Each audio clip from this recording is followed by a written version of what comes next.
topical. I suppose we should get going. Yeah! Let's go. 10, 9, 8, 7, 6, 5, 4, 3, 2, 1.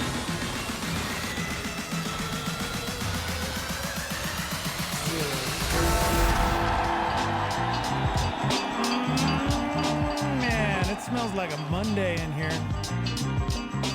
Woo, stinky, stinky. Wait, what? I was Mondays about to say it stinky, smells man. so good. No way, man. Because Mondays. we had a whole weekend to Ugh. shower at least once. Ugh.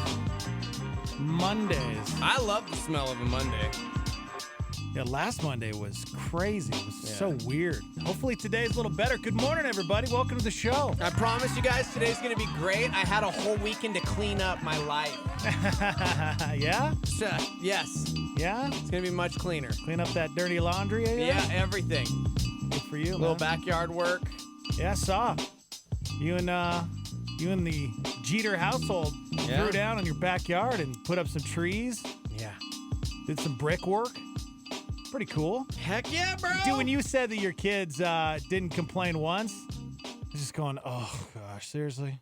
No, that's true. I know. Because Seriously. My kids To a and everybody point- else's, like, would be freaking out. To a point where, like, seriously, they spent Saturday, because I can't lift a ton. So I'm like, you do this.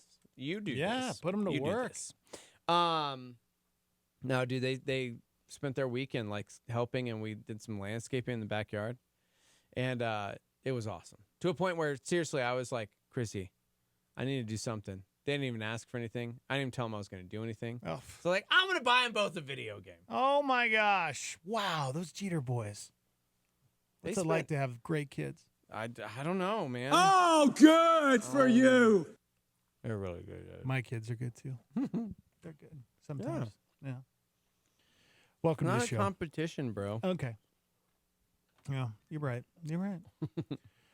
Good morning, everybody. We're live on Facebook. We're live on YouTube. You can search Star 88 FM, and there we are. You guys can hang out with us and watch the show. Phone lines are open, 505-338-3700. And, of course, we got a live line. You guys can text in if you'd like. We'd prefer if you'd call, but if you'd like to shoot us a text, please, no texting and driving. What's None. that number? 505-585-LIVE. That's 505-585-5483.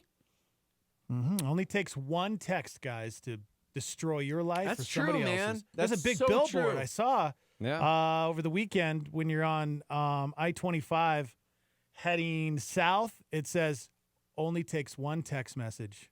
It's so true. So true. Guys, be safe out there. Yeah. Oh, we got a huge show today. I want to kick off the show with this pretty crazy story. I think, again, maybe you should just never leave your house. Maybe you should never get into a relationship. If you're single, just stay single. There's a lot of weird people out there, man. A lot of weirdos, right? We talked about it on Friday. There are monsters everywhere. Don't let your kids go outside Yeah. without We talked either about this on Friday. bear mace, a taser, Yeah. or you're with them. Because there's a lot of crazy, weird people out there.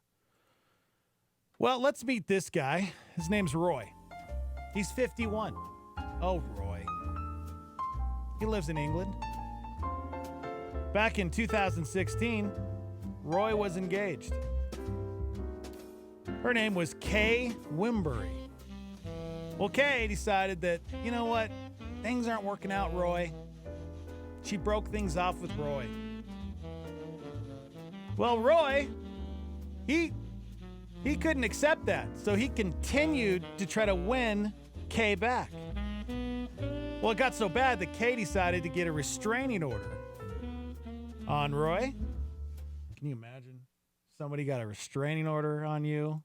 It got so bad Yeah, that I'm like, they got a restraining order It's on a you. bad relationship right there, bro.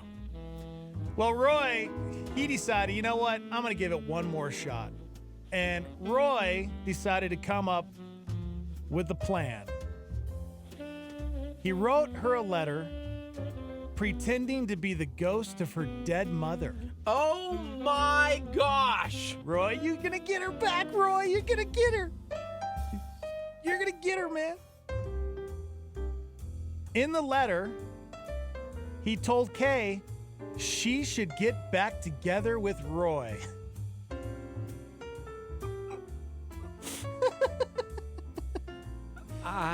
She's gonna come back to you, Roy. She's coming, man. She's coming back to you. I have no words. I have no words. Well, Kay realized that the letter wasn't coming from beyond the grave, Yeah. so she went to the cops. Roy was just sentenced to 4 months in prison for Yeah. violating the Yep. restraining order. Yeah. But Yes. the sentence is suspended as long as he doesn't break the restraining order again. Or in the spirit world. Roy. Hey, Roy, move on, dude. Oh, Move Roy. on. Yeah. Look at Roy. Poor Roy. He's 51, bro. You know, you get up into that age and your ex leaves you and you look like that. You look like that. Yeah. Looks like my first boss on radio. Oh, Mr. man. Ryer. I think that's Mr. Ryer. Yeah, Is his yeah. last name Roy Ryer. Roy Ryer. Roy yeah, Ryer, that's my right. first radio boss. Yeah. Wow. Sometimes you just have to let them go, Roy, and hope that they come back to you. You're 51. You'd think at 51 you would have learned that. I can imagine somebody doing this when they're 18 or 19. I can imagine myself doing this at 18 years old because I was a weirdo. No. Okay, maybe no, not. no, Yeah. no. Yeah, I don't know, though, Dead man. mother. Ah. Dead mother. This Oh, he is had a probably dead- one of yeah, the dead craziest schemes. Like, it was creepy. He wrote her a letter to pretending to be the ghost of her dead mom. It was a good plan, Roy. No, it was never a good plan. It was a good plan, well thought out. Love makes you do stupid things. Yeah, But right. you should still stop for a minute. Baby, I'm so glad you're mine. Sorry, Amy Grant. Wow, and just man. you gotta wait. You gotta just wait. Just wait. Mm-hmm. So, hey, shout out to Richard who's watching on YouTube from Austin, Texas. Oh, no way. What's That's up? pretty cool. What's up, man? Yeah. Paul says go big or go home, man. Maybe just go home. Yeah, that's good advice. Carl just wants to know what font he used. Yeah, I know, right? So crazy. No. Gosh, man. You know, sometimes things seem like they're a good idea in your head. Just give it a minute or two, or 10, or 20 maybe. Yeah. I don't know. Just sit on it. Right. Sit on it a little bit. For me, I think I always have really good ideas in the shower. For Yeah. some reason, the shower for me is like the creative place. Oh, yeah. It's weird, right? It's weird. I feel like my brain opens up and it can actually just process things, and that's where all my creative juices come from, is in the shower. I jumped out of the shower this weekend because I had some great ideas, and I wanted to write them down on notes so I didn't forget, because I always forget, like, you know? Like, the meet and greet line for Jesus in heaven, you know? Yeah. Like, when you go to Winter Jam, and there's, like, the meet and greets for the band, and everybody's, like, waiting to meet, like, for King and Country. But think about, like, in heaven, you know? That's going to be a long line. That is long. I mean, maybe that's why it's Thought for of that in the eternity. shower, and I wrote it down. Do you have to have a VIP pass? I don't know. You know, never mind. I had another one that I No? wrote down in the shower. I think I have some ideas too. Come up with really good ideas there. The acoustics are amazing. So I was thinking, you know, what's a kinder way to say, I came up with the character, and now I'm like questioning whether or not I even want to say the name of the character. You know, bands like Nickelback, Yeah? that genre of music. I don't want to say what it's called because I should just move on. Yeah. Yeah. You know what I'm talking about? I don't. I think you need to explain it to us. No, well, there's this certain sound that comes out of bands like Nickelback and like Creed, like Shinedown, stuff like that. And there's a term for it. Gospel music? Oh! Just kidding. Gosh. So I thought, what if there was a character who was a super fan of stuff like that, but then all of a sudden discovered like other music and was like, oh, dang, man, this music's really good, but it doesn't have that signature sound. I don't know if I can like it. So then he decided to create a whole album of songs that were done in the genre of that type of rock. Ooh. Yeah. He's got a name and everything, man, but like the Verve Pipe Freshman. So I was in the shower going, for the life in me, I could not remember. Okay, Dave Martinez. Settle down. Yes! That's what I'm saying. That's good. Yeah. Yeah, but When usually I was young, I knew everything. you're pretty good at that. Is that your natural voice? That is my natural voice. Wow. Yeah. Yeah, usually all my ideas, though, when I get out and start thinking about it, they're terrible ideas. And Yeah. I never, ever I wrote 'em all speak of down. Yeah. I wrote them down. Never speak of those ideas. Somebody said, come on, bro. Jesus is omnipresent. He'll be everywhere at once. I know. I was being funny. These are the ideas you come up with in the shower, though. Yeah. So you think there'll be an infinite amount of Jesus tables? Like meet and greet tables? Okay. Like where you think he's really going to be behind a table? And how many feet apart is You can Jesus get going to be merch from the other from the Jesuses? sign. So you're going to be like a 10 feet so Jesus can say hi to the other Jesus? Like, what do you think? These are the things you think about in the shower, guys. That's it. Never thought of that one before. Never thought of that You one. know? It's pretty good, man. That's pretty good. Yeah, I was running the other day, and I thought, I seriously thought that I had come up with the best way to debate somebody that's an atheist. I Ooh. was so convinced. And I was sitting there going, I got to remember to talk to B-Nix about this because I don't think anybody's ever thought of this, and I think this could be Ever. groundbreaking In the history of ever. Yeah, and then it's about 2 hours later, I realized this is so stupid. I can't even. What? It had to do with dinosaurs. What? Yeah, I don't even want to speak about it. I promised myself I'd never speak about it. Okay. Well. But at first, I'm like, this is a great idea. This is groundbreaking stuff. Yeah. Nope. Literally, dinosaurs. No, it's not. Not at all. Man. The topic is, where do you find yourself being the most creative? Mm. In the shower? At I home? think it's just the shower. Working out? Maybe it's your drive to work? Meditation? Where is it? 505-338-3700. Jared says, I don't think of those kinds of things in the shower. What kind of soap are you guys using? Just don't have ideas? Maybe it's because you're just like Relax. you're chill, and there's like your brain is allowed to roam free. Right. You're not preoccupied with anything else. Yes. You're just yes. taking a shower. Yes. Man. Telling you, man. Telling you. Mark says working out for him. Oh, yeah. Makes sense. Because you're in your brain. Mm-hmm. Yeah. Somebody says, how to debate 101. If I'm wrong, I've lost nothing. If you're wrong, you've lost everything. That's all you need, guys. That's all you need. Well, the Beatles said Mic all drop. you need is love. So, and Jesus is love. So essentially, they're saying all you need is Jesus. They didn't really say it that way. No, they didn't at all. But I just did. And I used the Beatles. Congratulations. Jarrett, you're funny. Allison says, good morning from Lubbock, Texas. What? I was born there, yo. So was Steve-O. No, that's what I'm saying. I was born there. Oh. Yeah. Jared says, I don't free my mind. If I did, I might not come back. Yeah. Yeah. That's good. Yeah, just another reminder. Don't be like Roy today. Really think things out. And maybe talk to a friend that you can trust about your plan before you decide to pursue it or go after it, you know? I think Roy should have probably went to his mom or somebody. Yeah, I should have waited on that one, Yeah. maybe. Just maybe. Mm-hmm. Bad idea. Bad idea. Unlike the Verve Pipe Freshman redone. For the life of me, I could not remember.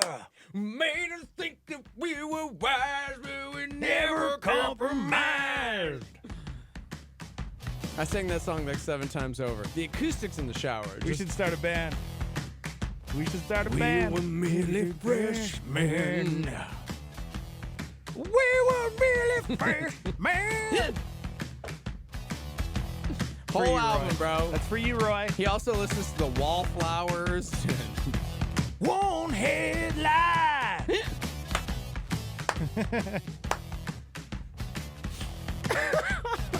Steve and I are going to work on that for you guys. Yep. Doop doop doop doop doop doop doop. Yeah. Third up line, man. All right, good morning, everybody. We're live from the Dream Style Remodeling Star 88 Studios. Man, it was a crazy weekend for deaths. Some celebrities passed away. Talk about that. We have the dumbest things people have put on their resumes, 2018 edition. It's always a fun list to go over. You guys chime in, 505-338-3700 if you'd like to call into the show. We're also live on Facebook and YouTube at Star 88 FM. Hang out with us. We'll be right back. Pastor Jack Graham and a Star 88 Supernova.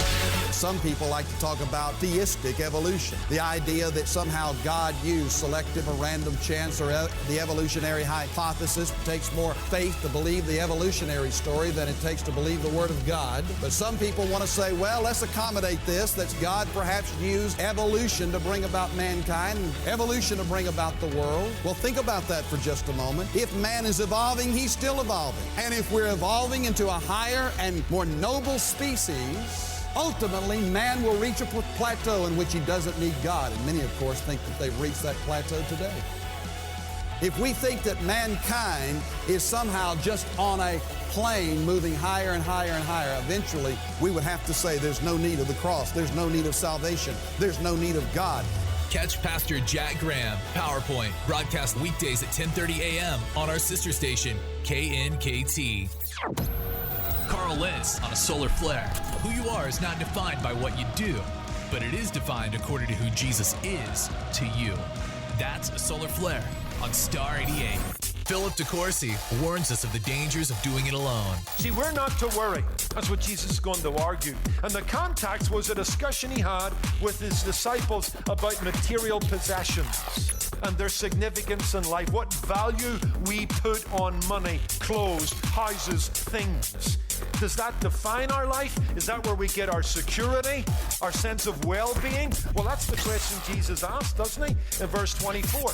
No one can serve two masters, for either he will hate the one and love the other, or else he will be loyal to the one and despise the other. You cannot serve God and mammon, or you cannot serve God and money. You can't be loyal to Jesus Christ and pursue in a greedy manner material things.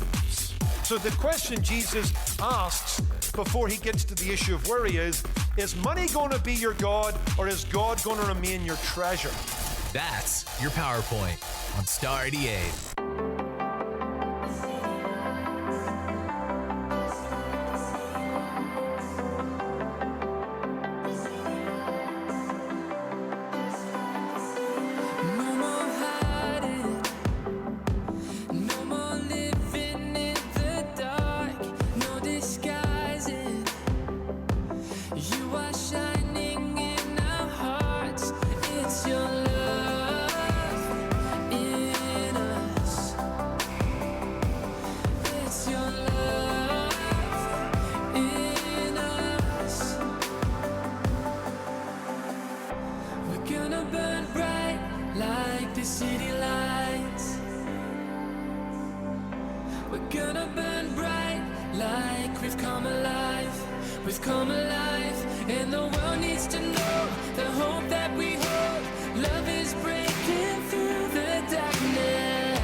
Just like the city lights.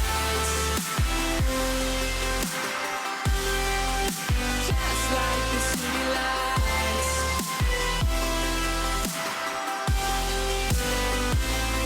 You're the brightest. You are light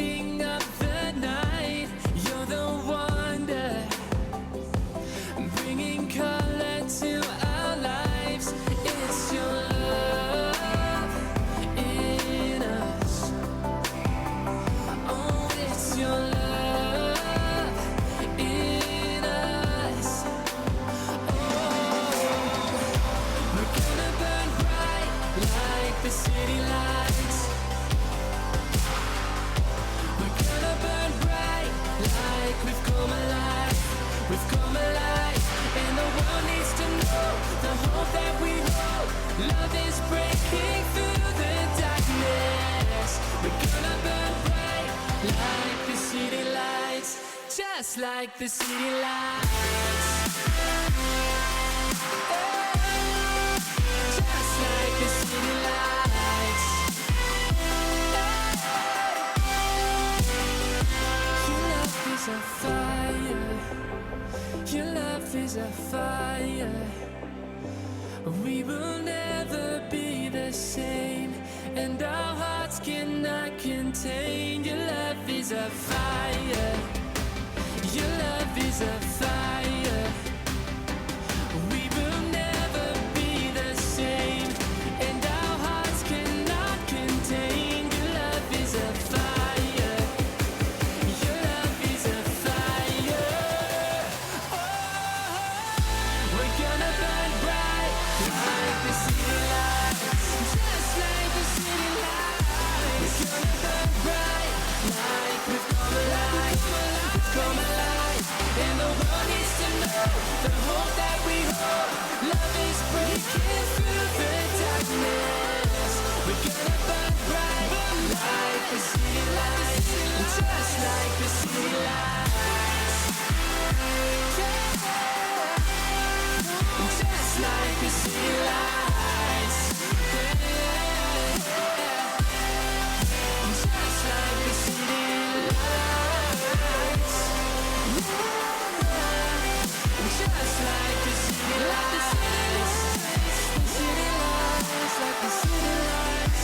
Just like the city lights. What's going on in the news today? Multiple people killed when a gunman opened fire at a high-stakes video game tournament. A live stream showing competitors playing the game John Madden Football when gunfire erupts. Several other injuries also reported in the shooting.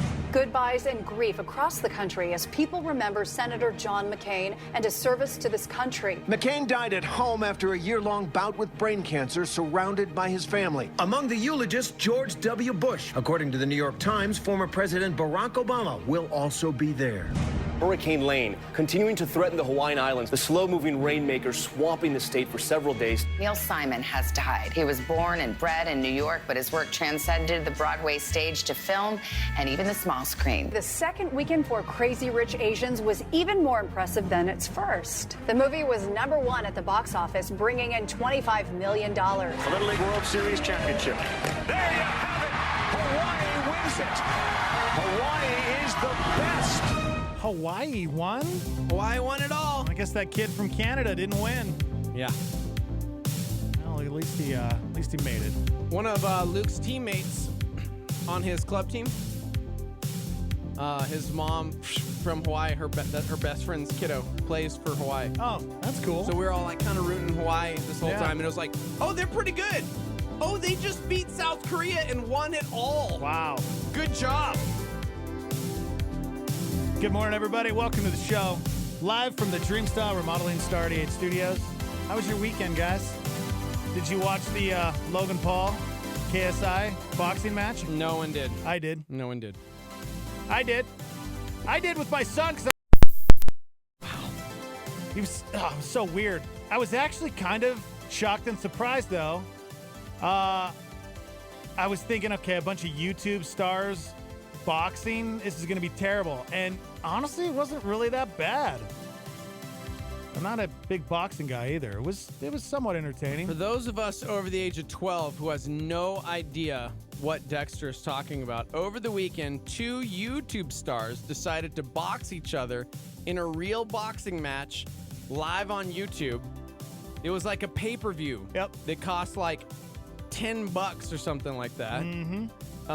Logan Paul and KSI, and people are actually kind of freaking out over it. Yep. Because this showed the power of YouTube. Some people paid like $1,200 for a flight just to try and catch it live. Oh, yeah, the arena was full of thousands of people. There was 750,000 viewers Here's that the crazy bought the thing. pay-per-view. Michael Buffer. Mm-hmm. Like the guy that says the phrase that I can't say without getting sued for like $1 million. Yep. Was there to do his phrase. Yeah. Can't even say it. Can't. You'll get sued. You really will. He owns the trademark or copyright or whatever to that phrase. And yeah. Yeah, it's a big deal. More than 1.5 million people tuned in. Not all of them legally, but 1.5 million viewers watched. A lot of them paid the $10 to watch the fight through the official stream. Yep. And then, yeah. I was one of them, Then guys. there were people who actually trekked it all the way to Manchester, England to just watch two of YouTube's big stars. Landon asked me if we could make the trek, and I said, I don't love you that much, son. I'm sorry. Wow. We just can't do it. Sorry, man. Yeah. Yep. Yeah, it's a weird time. Weird time to be alive. YouTube stars, man. They are taking over as the number one spot for celebrities, man. I don't know what I'm talking about. Yeah. Well, you kind of are. That's what we're talking about. It's YouTube.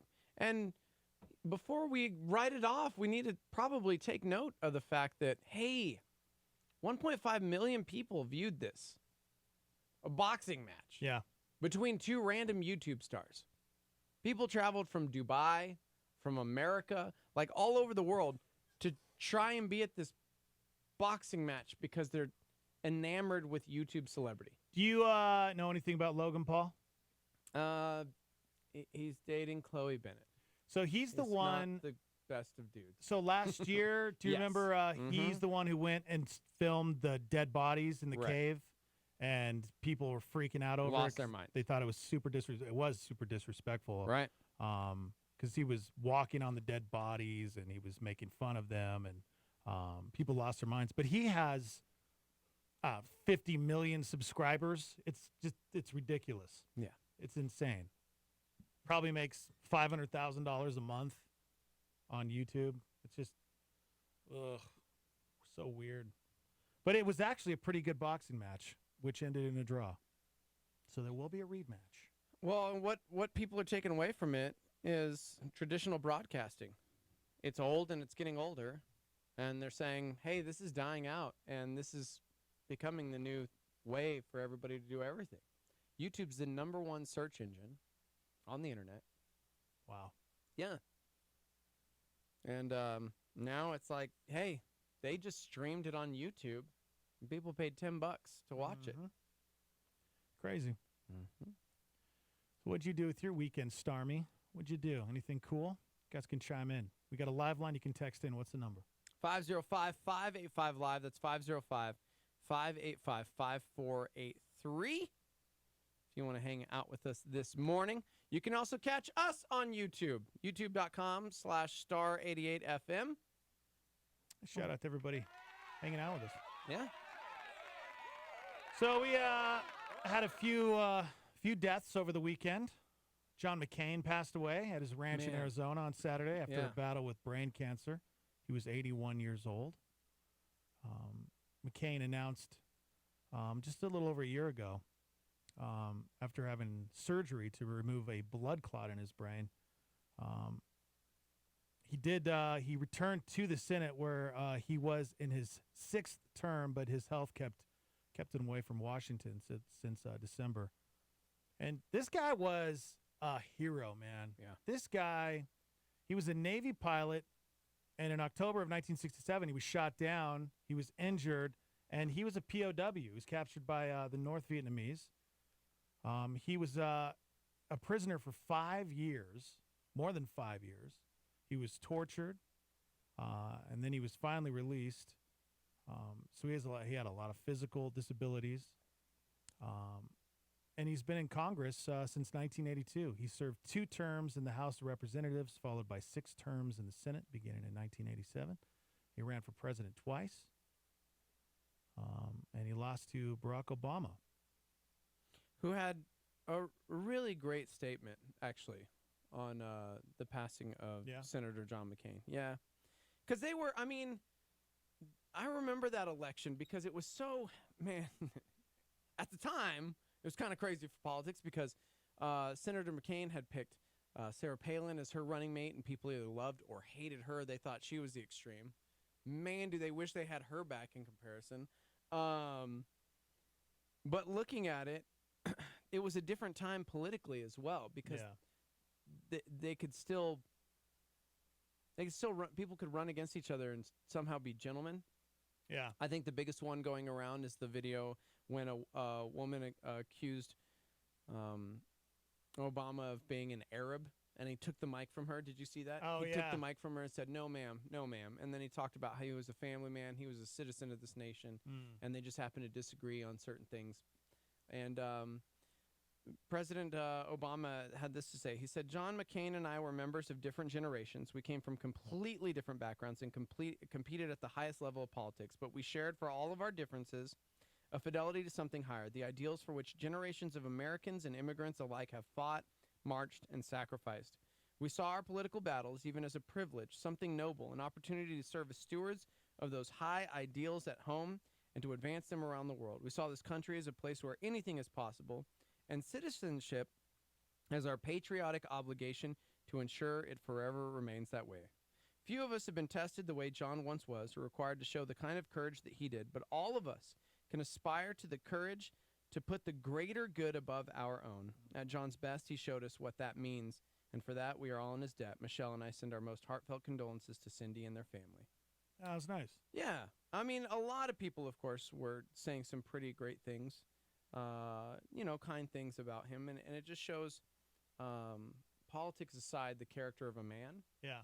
And I really enjoyed that, seeing from people on both sides of the aisle just coming out and saying things about Senator McCain, and it just shows we can still be civil. Yeah. We can be civil even if we disagree on something, and I think that's vitally important. As former President Obama said, the idea of putting our own interests aside for the greater good. And I mean, as Christians, we are called to that selflessness.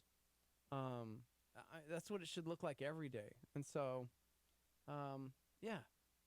even when we don't agree, because there are going to be plenty of times where even within the faith, people are not going to agree, but there's a way to go about it with civility, without trying to we're called to outdo one another in love, and yet I think sometimes we just try and one up each other with words, and it's unfortunate.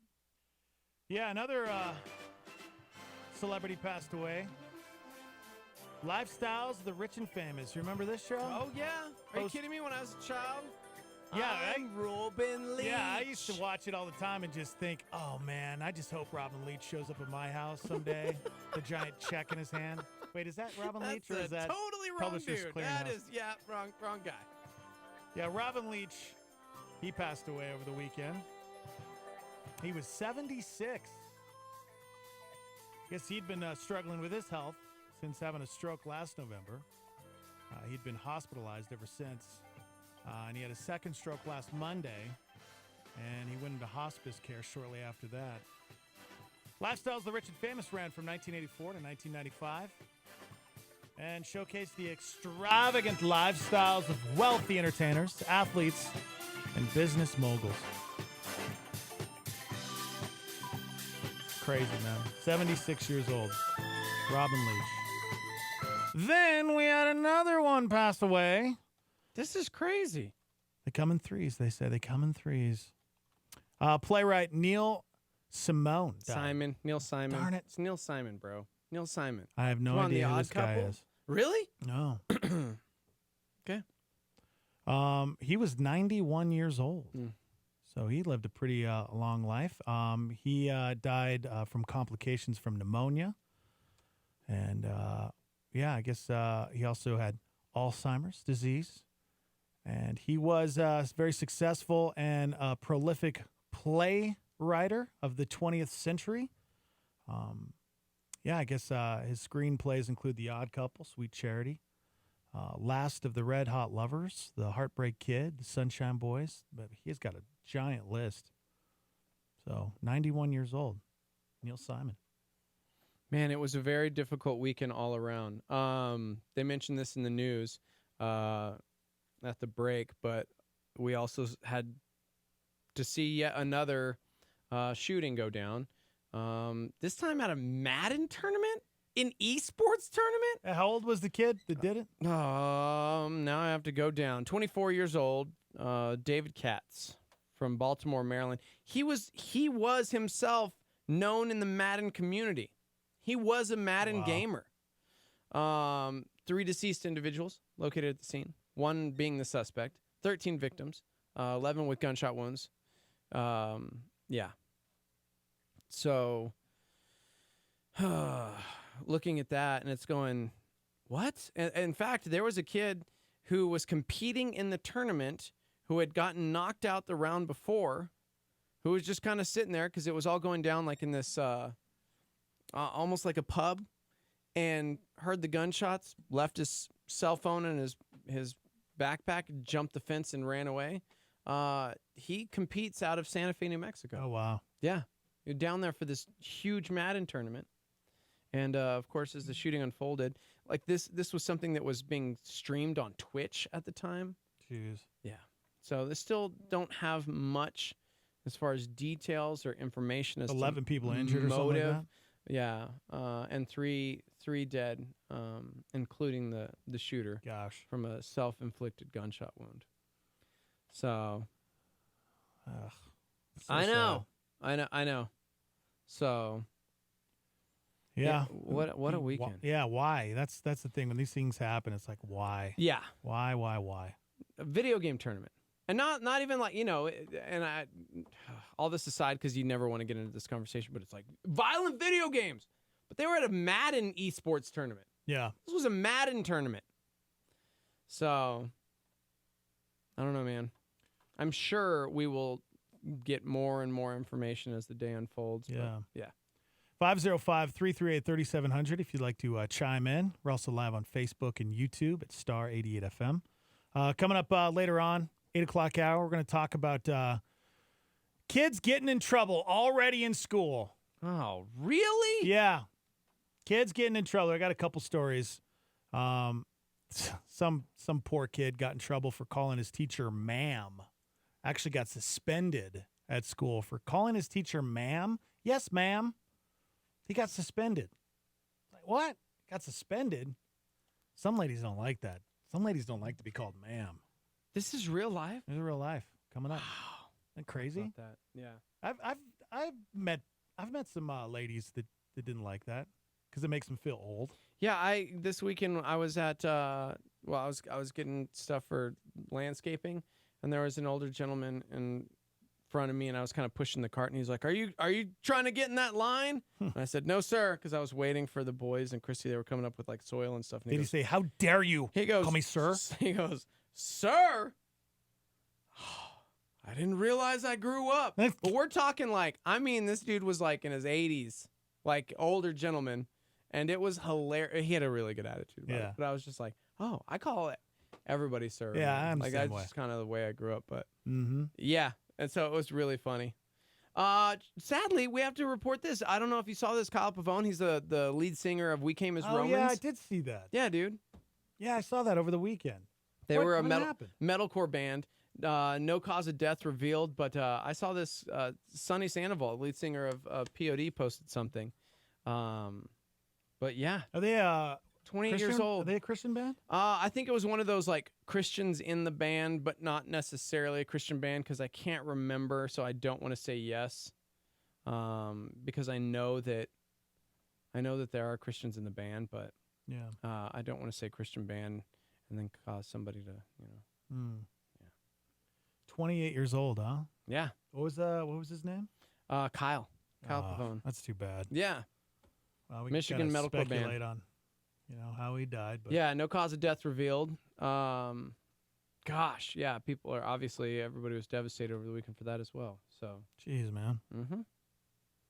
Ugh. I know. Sorry. No, sorry, guys. We're talking death right now, guys. We're I talking know, right? Caleb says, yes, We Came as Romans is a Christian band. Okay, thank you. I knew there were members in the band that were Christians, but I was like, I don't want to say Christian band, and then somebody goes and checks them out, and it's like, this has screaming in it. This is of Satan. I'm serious, man. Yeah, you're right. I'm done. You're right. All right, let's do some good news, maybe. Who likes good news? Good news, everyone. Good news, everyone. Good news, everyone. Good news, everyone. Good news, everyone. The good news is start breathing. Told you, Steve-O. Mondays are smelly. Mondays kind of stink. Why is that? Because, man, it get thrown out of your routine. The weekends always throw you off. All right, some good news. About a woman in Atlanta named Dawn. Back in 2016, Dawn hired a personal trainer. Well, since then, Dawn lost a ton of weight. Okay. But it turns out she wasn't doing it just for her own health. That's usually why people want to lose weight. They want to be healthy. They want to look better. Well, not in this case. Earlier this month, Dawn revealed to her family that she only decided to get in shape because she wanted to save her dad's life. She wanted to give her dad her kidney. Her dad is 74. He's been on dialysis twice a week because he has stage 4 kidney failure. Oh. After he was diagnosed 2 years ago, Dawn got tested, found out, well, they had the same blood type. But doctors told her she couldn't be a kidney donor because her body mass index was too high. So over the next 16 months, she started working out and eating better. She dropped 55 pounds and 30 inches off of her waist. But she didn't tell anyone why she was doing it until she finally told her dad in April. After that, she lost another 15 pounds, so about 70 pounds total. And last month, she finally got word they're a perfect match and she can donate. Dang, dude. That's incredible. Yep, surgery is happening 1 week from today. See, sometimes you just need the proper motivation. Yep. To like kickstart whatever it is that you've been like sitting on. Yep. You know? I've been talking about doing a podcast for a long time, you know? And then it was like, nah, this is cool. Never mind. Wow. You going to do a podcast? Proper motivation. Yeah, man. I'm going to do in a sauna. Stop me if you've heard this one. Oh my gosh. I'm just going to like interview people in a sauna. Oh my gosh. No. I had the same idea. What? That's crazy. We should do that together. You steal my idea, I'll cut you. It's in the works, guys. Hot rides, heated confessions. Still need a name. Still need a name, man. Still need a name. But guess what? I got a The spa. Hot Box. The Hot Box. I'm writing that down. New show on YouTube called The Hot Box. Yeah, man.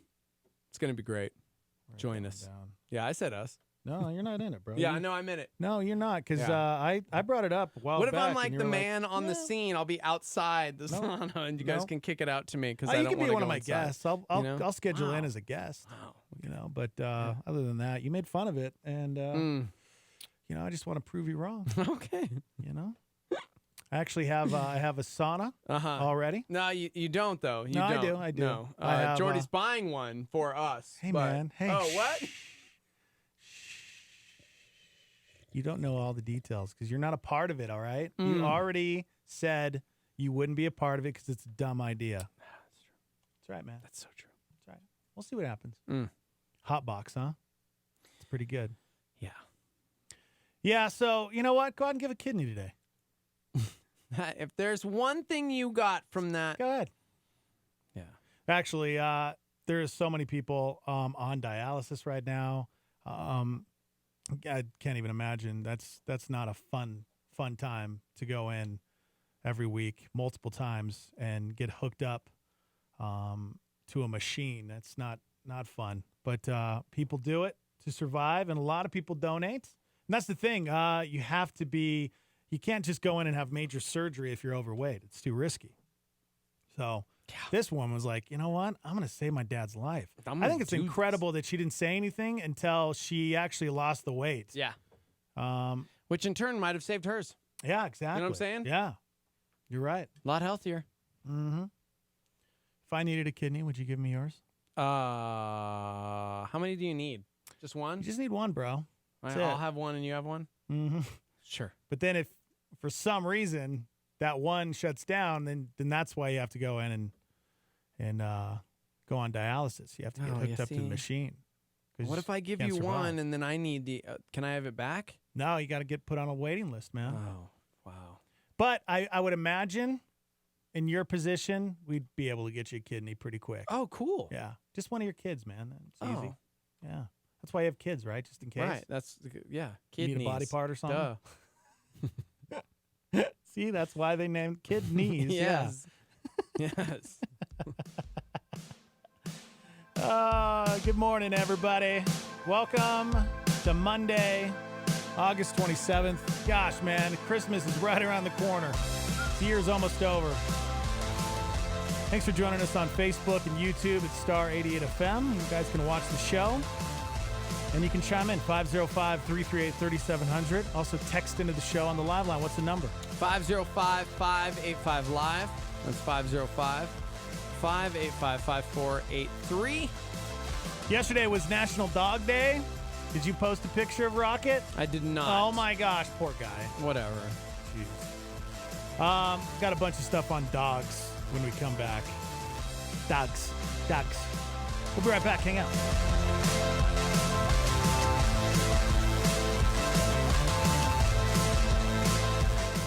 Life is a race. Skip Heitzig has some tips on running well. Maybe you feel strong in this race. Others of you feel like, I'm not so strong. I've fallen a few times. I've stumbled. Well, you may have fallen, but you can get up. Hotspot. You can't run well with a backpack from the past. As Skip says, to run effectively into the future, you need to let go of your past.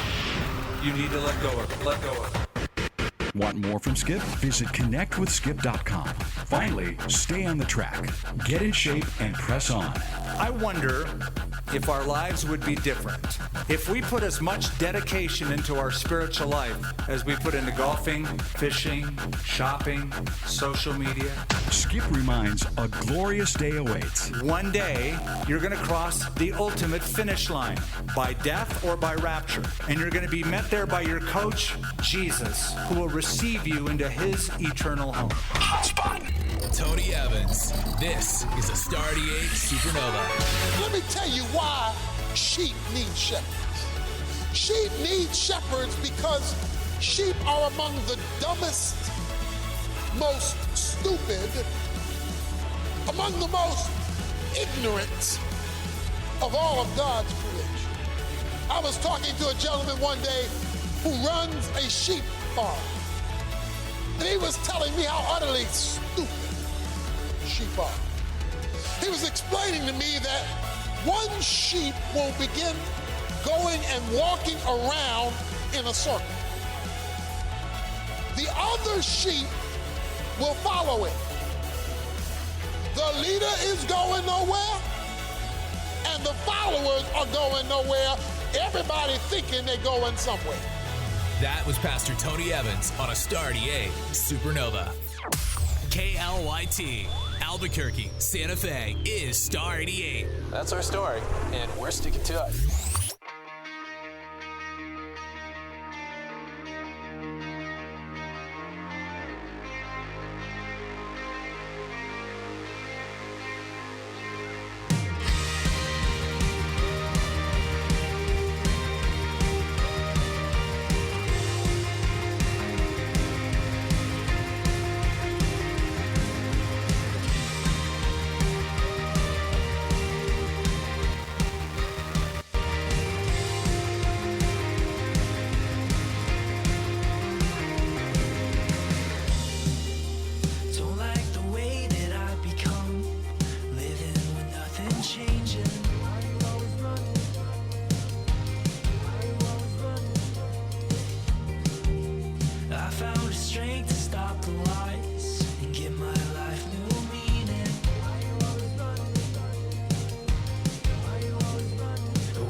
thanks to you, this country moves. The Morning Invasion with Dex and Steve-O.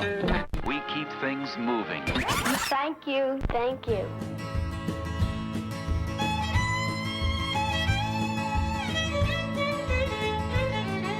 I know you wanna shame me, it went wrong, you blame me, but I'm just a baby, guarding you bravely. Sneak in, out the gate, you caught up way too late. Mailman took a chance, now he needs new pants. I pee on your scarf and eat my own barf. Looking at you smug while I drag my butt on the rug. Find things to bark at, pooping on the carpet, humping on the pillowcase, making a weird face. Chewed up the duvet, it was ugly anyway.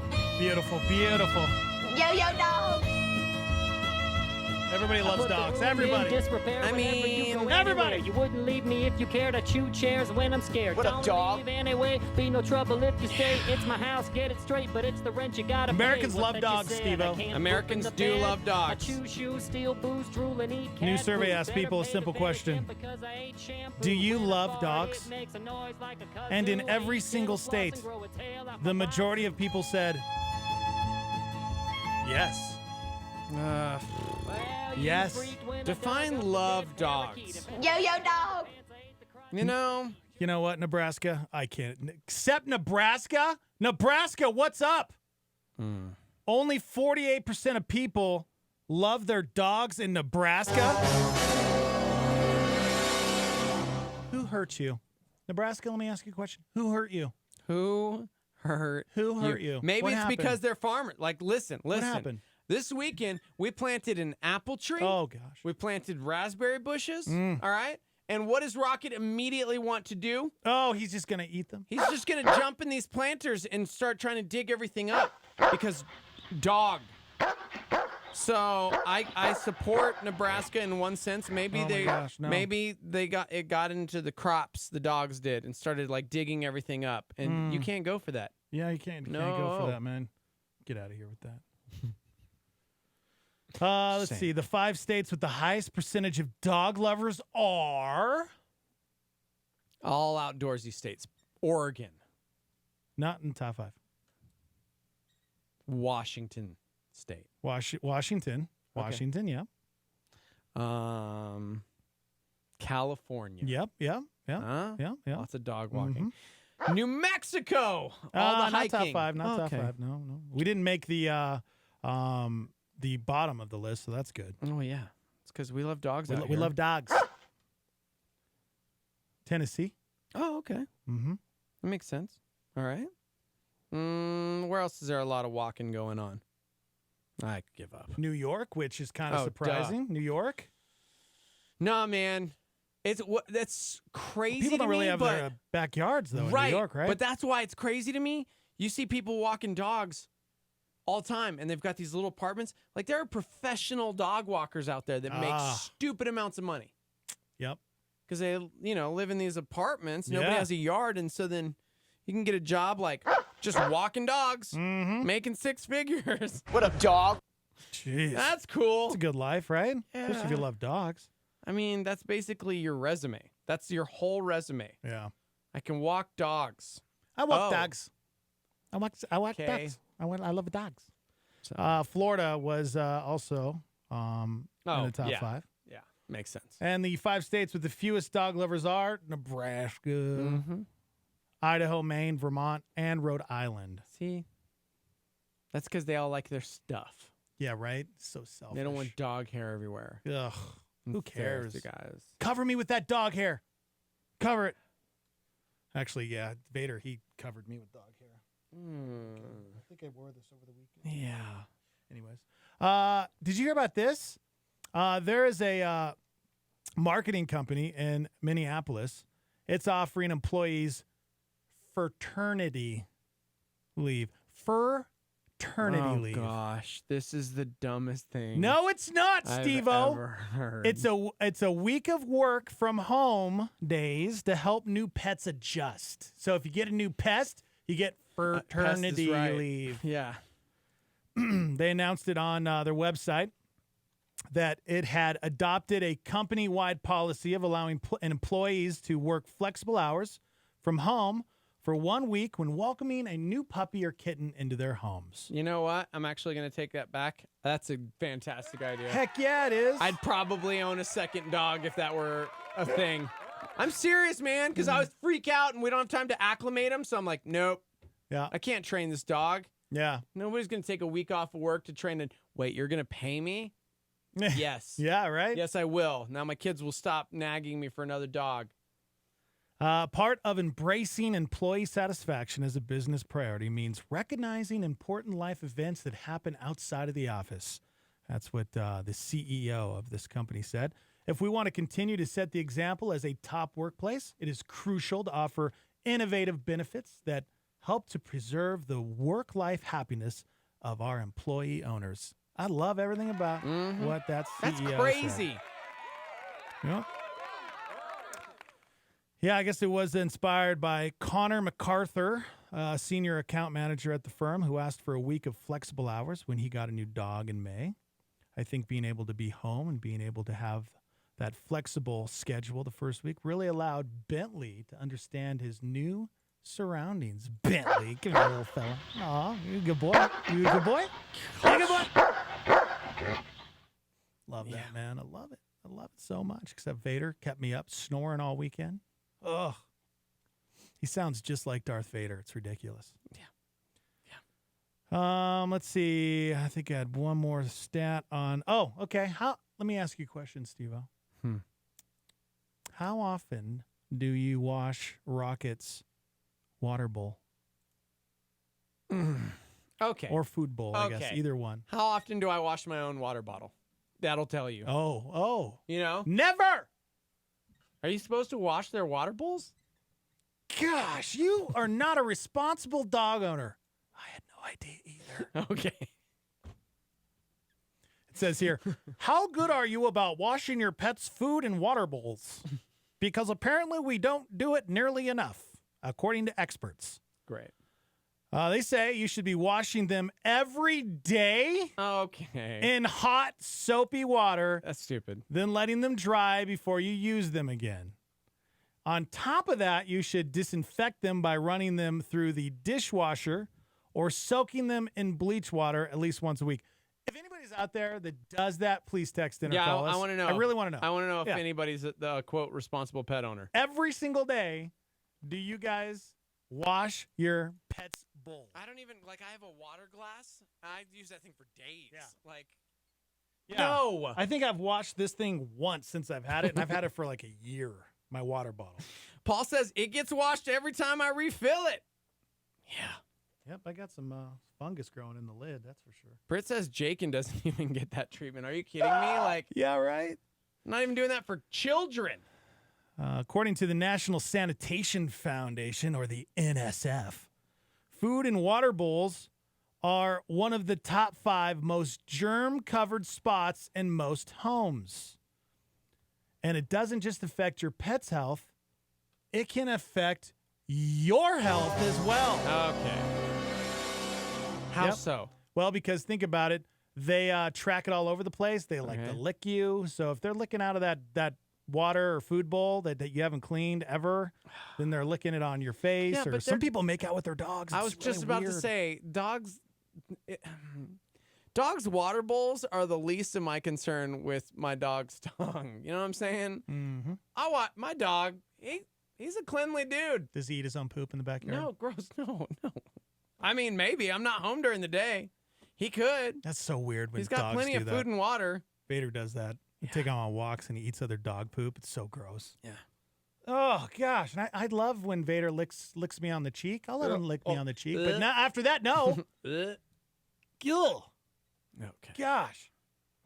Yeah, some of you people are weirdos making out with your dog. Somebody says, I've seen dogs drink random water outside and not get sick. I think they'll survive if the bowl isn't washed. Right.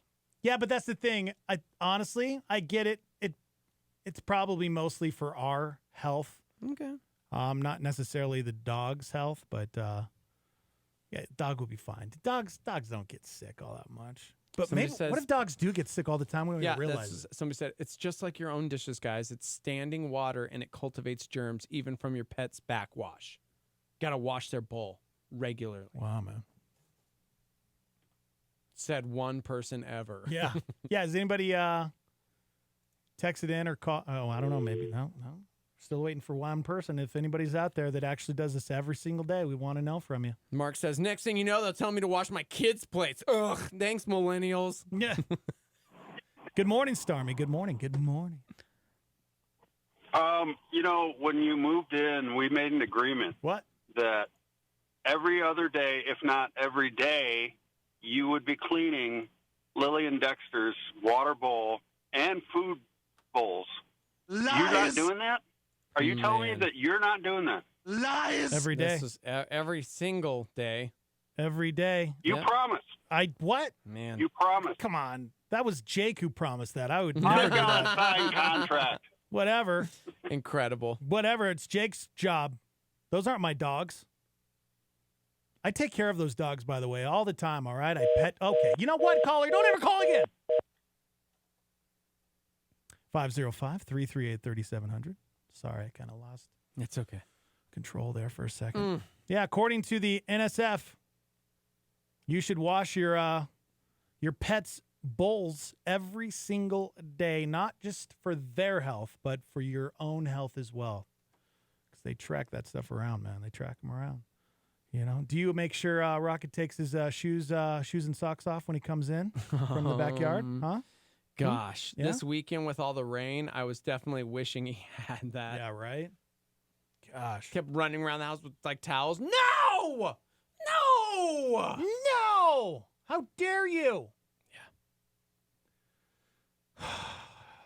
Let's get Steve-O another dog. Let's get the Jeter family another dog. Let's get Rocket a friend. Poor Rocket is all by himself when you guys leave him. He needs a friend, man. Okay. Get a little lap dog, man. That's funny because just this weekend, Chrissy and Britt Romney were conniving ways to get us another dog. Kay was telling me. That's the same one. Same one? Same one. Why not? This is like miniature Shih Tzu, and it's like it's like a ball of. Isn't it a Cocker Spaniel and Shih Tzu? Is that what it is? Like a mix? Yeah. And I'm like, that would be the cutest dog ever. Are you kidding me? Nope. Why not? Pass. A little dog? Come on. Pass, dude. I'm not 87 years old. I can't own that type of dog. Pass. It's like when you have a kid, you just can't have one kid because that's child Okay. abuse. You have to have at least two. You don't want to grow up as the only child. That's weird. See, somebody said on the flip side, cleaning the water bowl. This weekend I was in the backyard with my niece and nephew, turned around for 1 second, and when I looked back, my 1.5-year-old nephew had scooped his cup into the water bowl and was drinking water. Beautiful. Hey, if it's good enough for your dog, it's good enough for your really kid. wish I'd cleaned that bowl. Yeah. Oh, my gosh. Veterinary clinics actually wash bowls that way. Oh, really? Yeah. Every day, huh? Yeah. So. Okay. Man. Somebody says I wash my dog's water bowl with soap once a week. Wow. Well, you know what? That's pretty good. If you do it once a week, I feel like that's pretty good. But every day seems like a lot. I'm busy, man. Oh, I got that's a lot funny. going on. Other Brit just chimed in to say that was her dog. They were trying to pawn off on me. Not even joking. Come on, man. But turns out like it was the cute one. And then at the end of it, they were like, well, we're not going to get rid of the cute one, but would you like this ugly dog? And it was like, I wanted like Professor Dumbledore over there with the weird goatee beard thing. Yeah, man. Thanks, Brits. Ugly dog. Plural. There's no such thing as an ugly dog, by the way. They're all beautiful and cute. No, I disagree. I know. I don't think so, man. Yeah. 505-338-3700 if you'd like to chime in. Yeah. Talking dogs. Trying to spin this into a topic. What weird things do you do with your dog? How did you, in turn, decide in your relationship that you were just going to relent and allow your family to run all over you? By owning dogs? What was it? Was it dogs that did it? I hate hair everywhere. Yeah, that's why Peterson's, their dogs, Dexter and Lily. Yeah. Yeah, they don't shed. Oh, that's cool. That's what you need. You need a dog that doesn't shed. A shedless dog? A shedless dog. That's yeah, what they're of course. called. That's Shedless dogs. exactly what they're called. Yep, shedless dogs. Especially if you're allergic to dogs, they're perfect. Man. They're perfect. Britt Romney prays with her dog before he eats. I mean, that's like a family member right there. That's a little weird, but okay. All right. Yeah, what weird things do you do with your pets? I don't know if we should do that topic. No. Do you give your dog, you're supposed to give your dog a bath or a shower every day, huh? Huh? NSF? I don't even NSF? I don't take a shower myself every day. What are you talking about? Yeah, I wonder. Yeah. Moving No, man, I'm talking dogs all morning. No, I'm not kidding. Like, I think I'd be cool if for some reason mine didn't dig. That's his thing.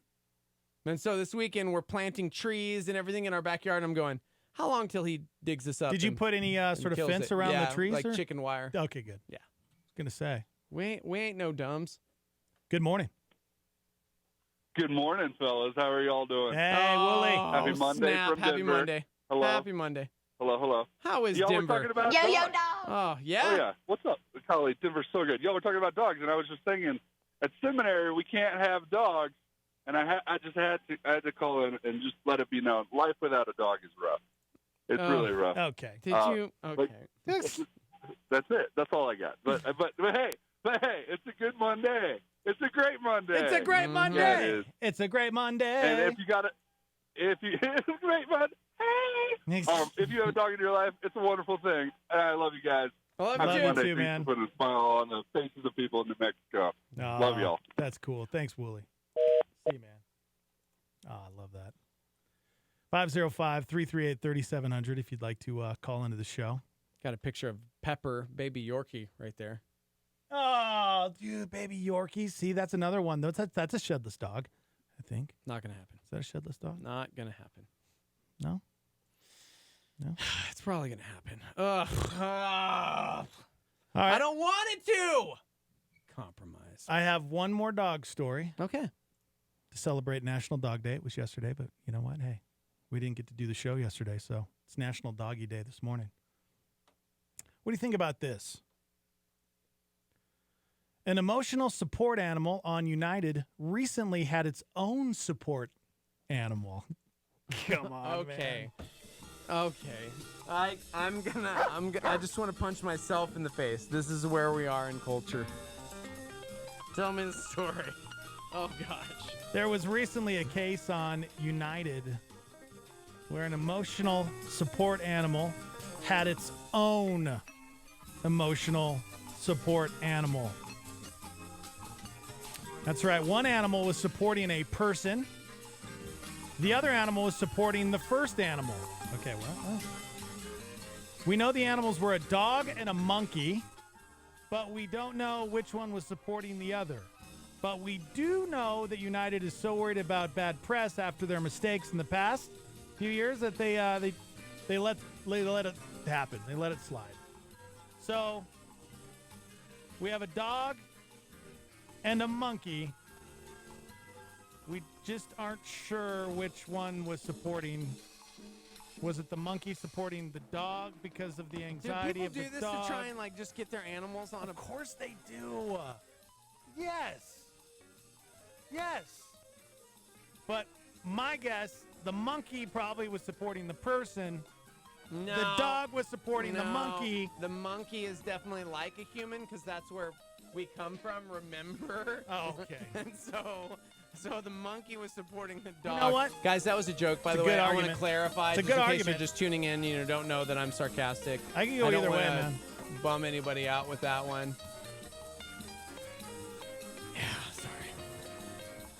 Everyone's heard about the peacock story, so I think I won't go into that one. We just had a recent experience where one of the emotional support animals, wait for it, required another emotional support animal. Yeah. So it was a dog and a monkey, and somebody asked me earlier today which one was supporting her, so I don't know that answer. Oh, come on, man. We need to know.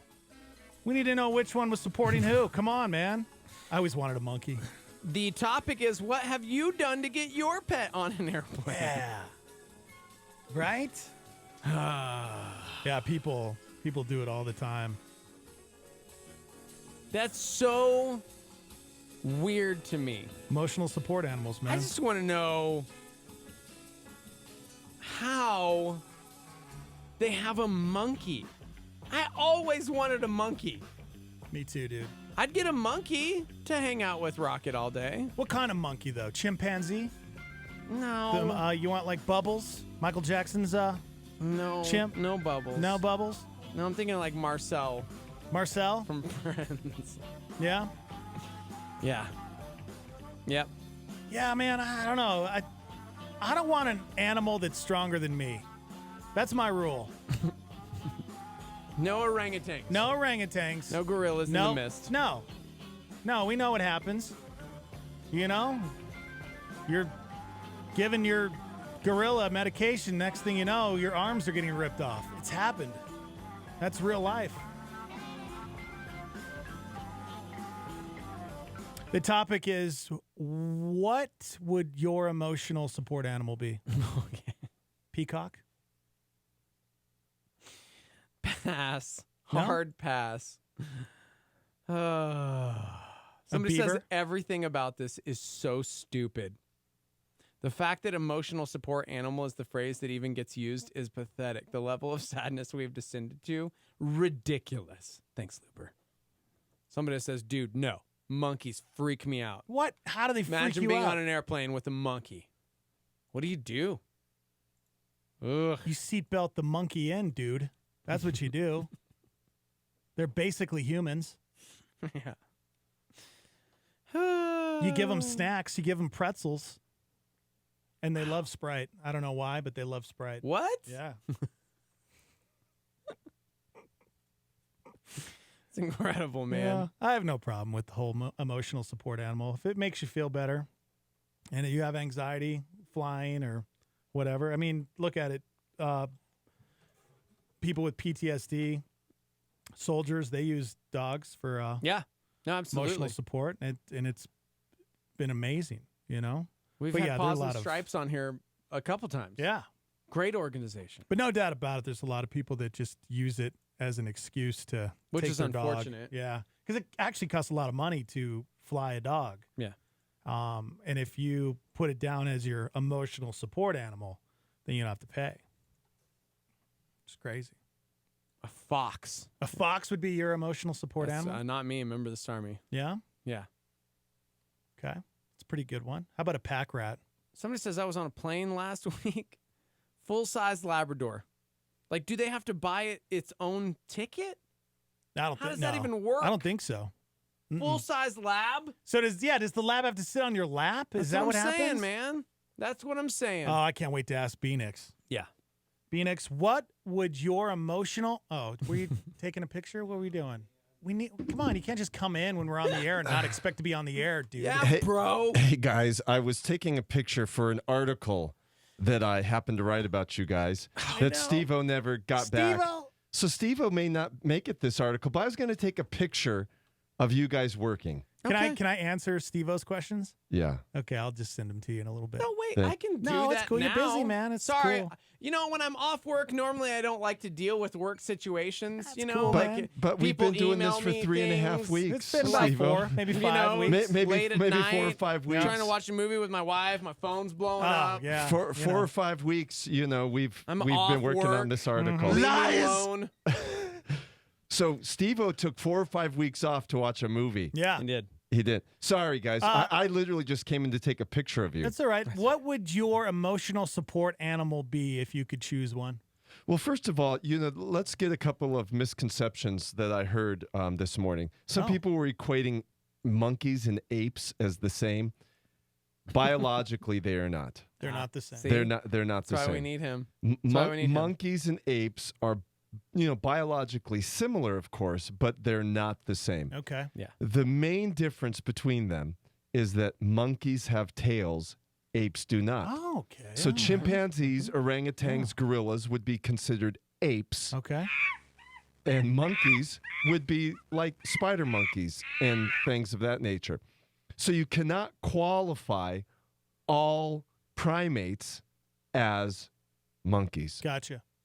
So that said, what would be my emotional animal that I would go to? Yeah. contrary to a couple of your responders, I was a big chimpanzee fan. Yeah? Because the person I had a crush on when I was young, you know, a lot of guys had crushes on, like, you know, movie stars and pop singers. Yeah. And, you know, models. Yeah. Not Brian Nixon. Oh, no. Brian Nixon had a crush on Jane Goodall. Jane Goodall? The monkey lady? The chimpanzee lady. Sorry, whatever. Gosh, that's worse than a cat lady. So I had a crush on Jane Goodall as a kid, and I thought Jane Goodall had the coolest job ever in the forests of Africa working with chimpanzees. It's pretty cool. Oh, look at how beautiful she was. Okay. So she weird. was beautiful. Okay. So she's, of course, most people don't know who Jane Goodall in our generation, but Jane Goodall, a British scientist, left home and hearth to go down to Africa and study chimpanzees for her life. And of course, she became a staunch advocate for all primates, gorillas and orangutans and other things. Yeah. And obviously became an environmentalist, bringing awareness of the destruction of the forests and such. But yes, I had a crush on Jane Goodall. Oh, wow. I remember getting the National Geographic magazine and cutting out pictures of Jane with the chimpanzees and putting them on my wall. How old were you? Like 32, 33? How old? I was 46 46 at the time. Yeah. No, Still doing collages. I was probably, 10, Okay. 11. Yeah. And so I would have to say, if I were to choose my emotional animal as a child, Jane Goodall. it would be chimpanzees. See, I was more of a Diane Fossey girl. Yeah? You know? Hey, that's good, Steve-O. The fact that you came out with another... Yeah. And there was a movie. Yeah, it's called Gorillas in the Mist. That's right. And Great movie, right? No, you can't say that. I think it's rated PG-13. Can you tell me who starred in it? Yes, Sigourney Weaver. Oh, duh. Steve-O, very good. Oh, it is PG-13. Yeah. No, yeah, dude, Sigourney Weaver, man. There you go. Talking about, yeah. Okay. Steve-O, I'm impressed that Thanks, you brought out another famous scientist that you looked up on And Wikipedia. one of them actually lived, and it was not Diane Fossey. So. Right, Huh. Jane Goodall. Goodall. Jane Goodall is still with us. She's an older woman now. Yeah. But she has done amazing work. So, though I came in here to just take a picture of you guys working, That's right. I got to be on the radio. Well, you guys With didn't ask you. me what my emotional Hey, what's your support animal- emotional support animal? Well, I was always a fan of Joe Brody. Joe Brody was an amazing scientist who was, he tragically died from Getting Godzilla. stepped on? Yeah, I was gonna say, Godzilla got actually. stepped on by But he a- was an amazing man. He was really trying to love and help. Why are you sign languaging, Brian? Is that He's trying to Did get you us learn to- sign language because he you wants love us to take monkeys? He's trying. Did you learn sign language because you love monkeys so much? No, Oh. I didn't learn sign language. I was taking a picture. Jax, the you need to reason turn why I and look came at in me. here. We're gonna take a break. It's okay. We're Oh, up we gotta against go to it. break. We're gonna go to Okay. break anyways. All right. I could then take a real Yes, picture. you can. Okay. Bye. Bye. Bye, Brian. Bye. It's like hanging up the phone. All right, good to see you. Winnow, bye. We got to take a quick break. We're live from the Dream Style Remodeling Star 88 Studios. Hang out. A supernova on Star 88 with David Jeremiah. We are broken people looking to other broken people to fix our broken lives. We are glory deficient people looking to other glory deficient people to supply us with glory. I read this statement and it jarred me. Most Christians have not rejected God, they have just reduced him. We add God, if we're not careful, to our circle of friends. We make him one among many. We take good things and we make them God things. And we wonder why our faith doesn't work. According to J.D. Greer, Christianity makes a terrible hobby.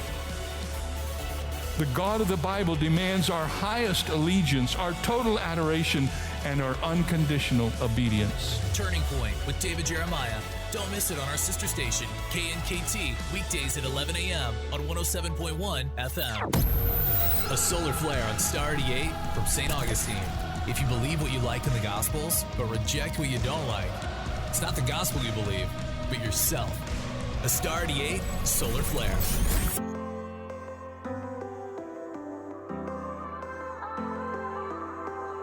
I've tasted hopelessness. I know what heartache is. But somehow through all of it, your love remains. I've lived through brokenness, feeling faceless. But I'm not anonymous, you know my name. Your word is a light unto my feet. Your love is my identity. All that matters is you make all things new. There's no disaster that you cannot undo. This world will fade and life will change. All of this is true, but all that matters is that I matter to you.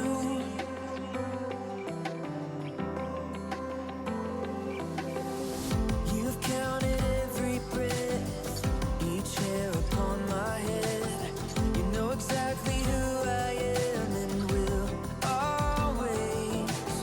So I stand with confidence on all your promises. Your love is evidence, you know my name. All that matters is you make all things new.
Stephen Furtick makes it come alive in this Star PowerPoint. One thing that God has been challenging me with as we've written books and received publishing and royalties and different investments that Holly and I have had through the years is, do you still trust me like you did when you gave me your emergency fund? Because you had the stones to give away your, the confidence and the courage to give away your, your whole emergency fund. And I'm not saying that you should do that today, but will you still trust God at this level? Will you still trust at that same level when you gave more toward the offering one year than your house? You still trust me like that? Because then it gets difficult. And so then you have people who have little trusting God in big ways and people who have a lot not doing what they could, and then the ministry can't move forward. It's going to take leadership from everybody that God speaks to. That's a PowerPoint on Star 88.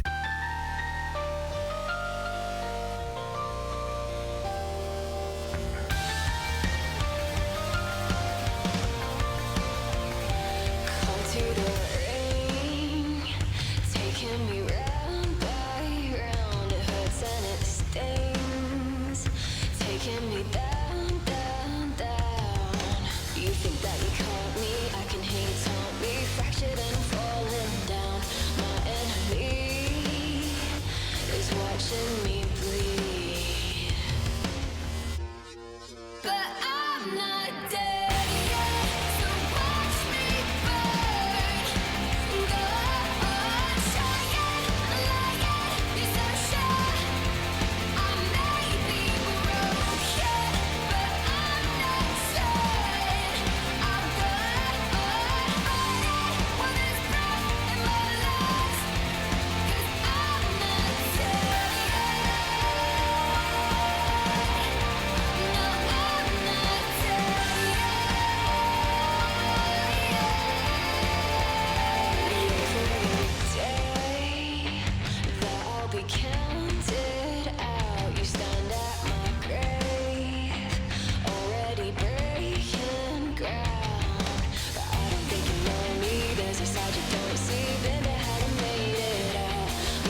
mass shooting at a riverfront mall in Jacksonville. Tributes are pouring in from Capitol Hill to Vietnam for Arizona Senator John McCain. Playwright Neil Simon has died. More than 25,000 pounds of ground beef is being recalled by Cargill Meat Solutions. Pope Francis left Ireland. An impressive showing at the box office for the romantic comedy Crazy Rich Asians. A small drop at the gas pump, the price down 2 cents to an average of $2.91 per gallon. Hazelnut farmers in Oregon are contending with changes in the international market for their product. Arizona, one of a number of states contemplating the widespread installation of basic email systems for prison inmates. A small plane crash in northern Vermont. Trade winds are pushing what is now Tropical Storm Lane off to the west, away from the Hawaiian Islands. Demonstrators are protesting the Supreme Court nomination of Judge Brett Kavanaugh. Voters in and around Houston have approved a $2.5 billion bond measure to pay for new flood control projects.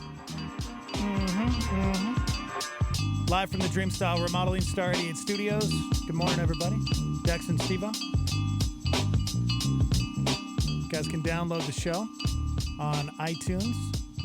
You can get us on demand through the app, Star 88, in the App Store. You can stream us live. We're also live on Facebook and YouTube. It's Star 88 FM. And big shout out to everybody that shares the page on YouTube or Facebook every morning. Love you guys. Thanks for the love. 505-338-3700 if you'd like to chime in, be a part of the show. Last week was incredible as far as callers. Yeah. So let's keep it going, man. Let's keep the momentum going. Give us a buzz. Give us a call. Old school, man. Let's keep it old school. Come on, let's stop this whole texting thing. Come on. Me included. I need to stop it. I'm the worst. But, you know, if you'd like to text into the show, what's that number? 505-585-LIVE. That's 505-585-5483. Yeah, and please don't text and drive. That's terrible, man. Please, we don't want to be the cause of something terrible happening. But you guys can also call the live line as well, and leave a voicemail. Next message. Yes, I'm not sure this is the right number. I recently ordered something, and this was on the back of the bottle.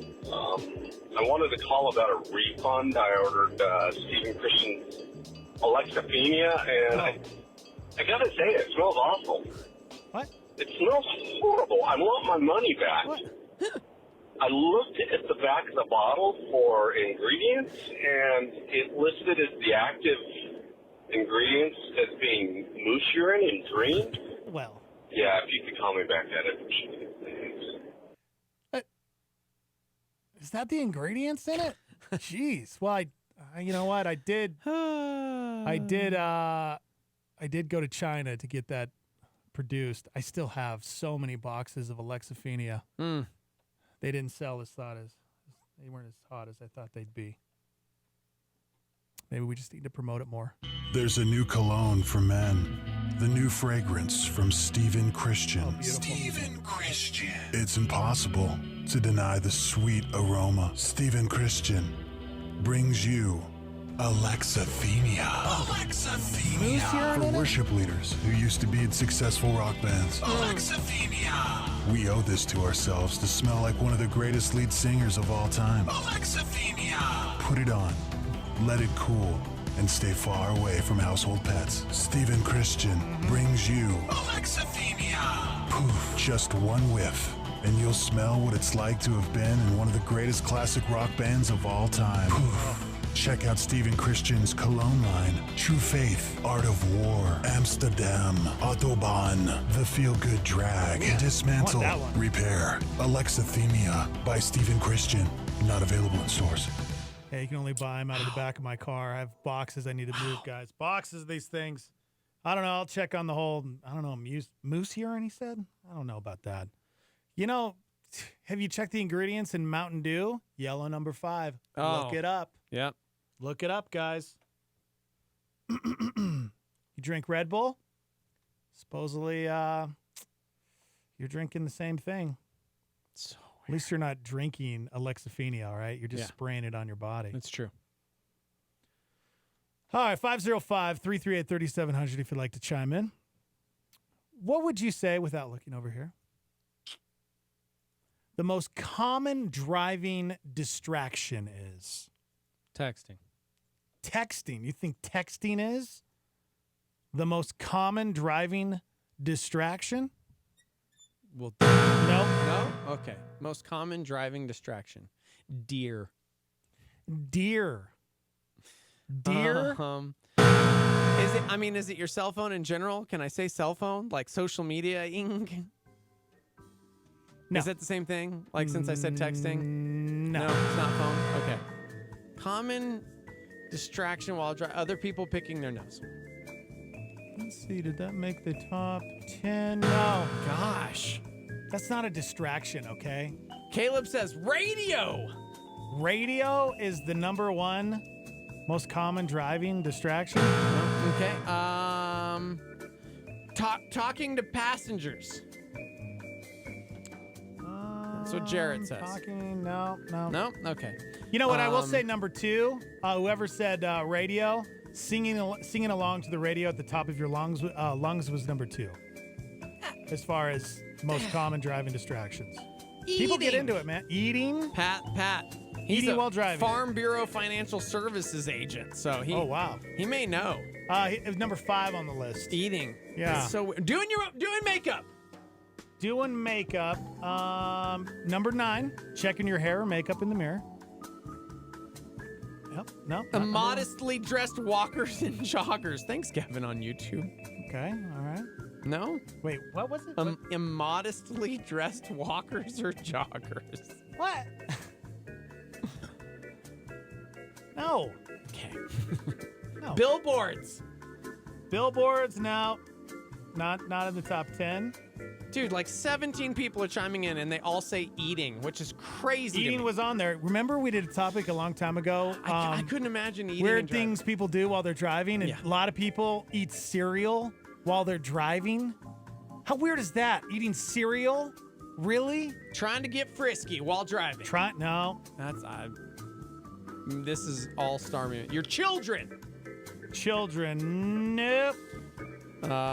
Touch screens, i.e. music selections installed in the dashboard. Number 10 was checking your GPS. Okay. And by the way, texting, somebody mentioned that texting and driving was 13th place. Weird. And social media was 18th. Other car accidents. No. Reading a book. Reading a book? If you're reading a book while you're driving, oh my gosh. Shaving. No. Caleb said radio's real, man. That's how he ended up rear-ending somebody. Well, it's number 2 on the list. Not number 1, though. Still looking for number 1 most common driving distraction. Mark says he one time looked over at a red light and saw a lady eating a plate of enchiladas. No joking. Daydreaming. No. Using your turn signal. Nobody does that. Nobody does that anymore. Trying to kill a mosquito that got into your car. Nope. Okay. Bathing. Bathing in the car. Okay. No. Watching your surroundings. No. Drinking coffee. No. Come on, members of the Starmy. I'm checking all outlets here. This is Facebook. This is YouTube. This is the live line. This is email. Not going to give it to you until somebody answers it correctly. Most common driving distraction. What's number 1 on the list? The rain. The rain. No. We've almost hit all the top 10. I think we're the just missing unemployed standing on street corners. No. Bumper stickers. No. Yawning. No. Netflix. Napping? Napping was number 1. No, it wasn't. Get out of here. Napping. Not unless you have Adri says having to go to the bathroom. Yeah, you get that Mountain Dew bottle out. You're it's like, tough. Sneezing. Nope. Man alive. Most common driving distraction. The sun. No. Can't move on, man. We can't move on until we get it. Itchy feet. Itchy feet. No. Exercising demons. That would be a distraction. I can't believe texting is not number 1. Starmy, what do you think? Most common driving distraction. Oh, hi.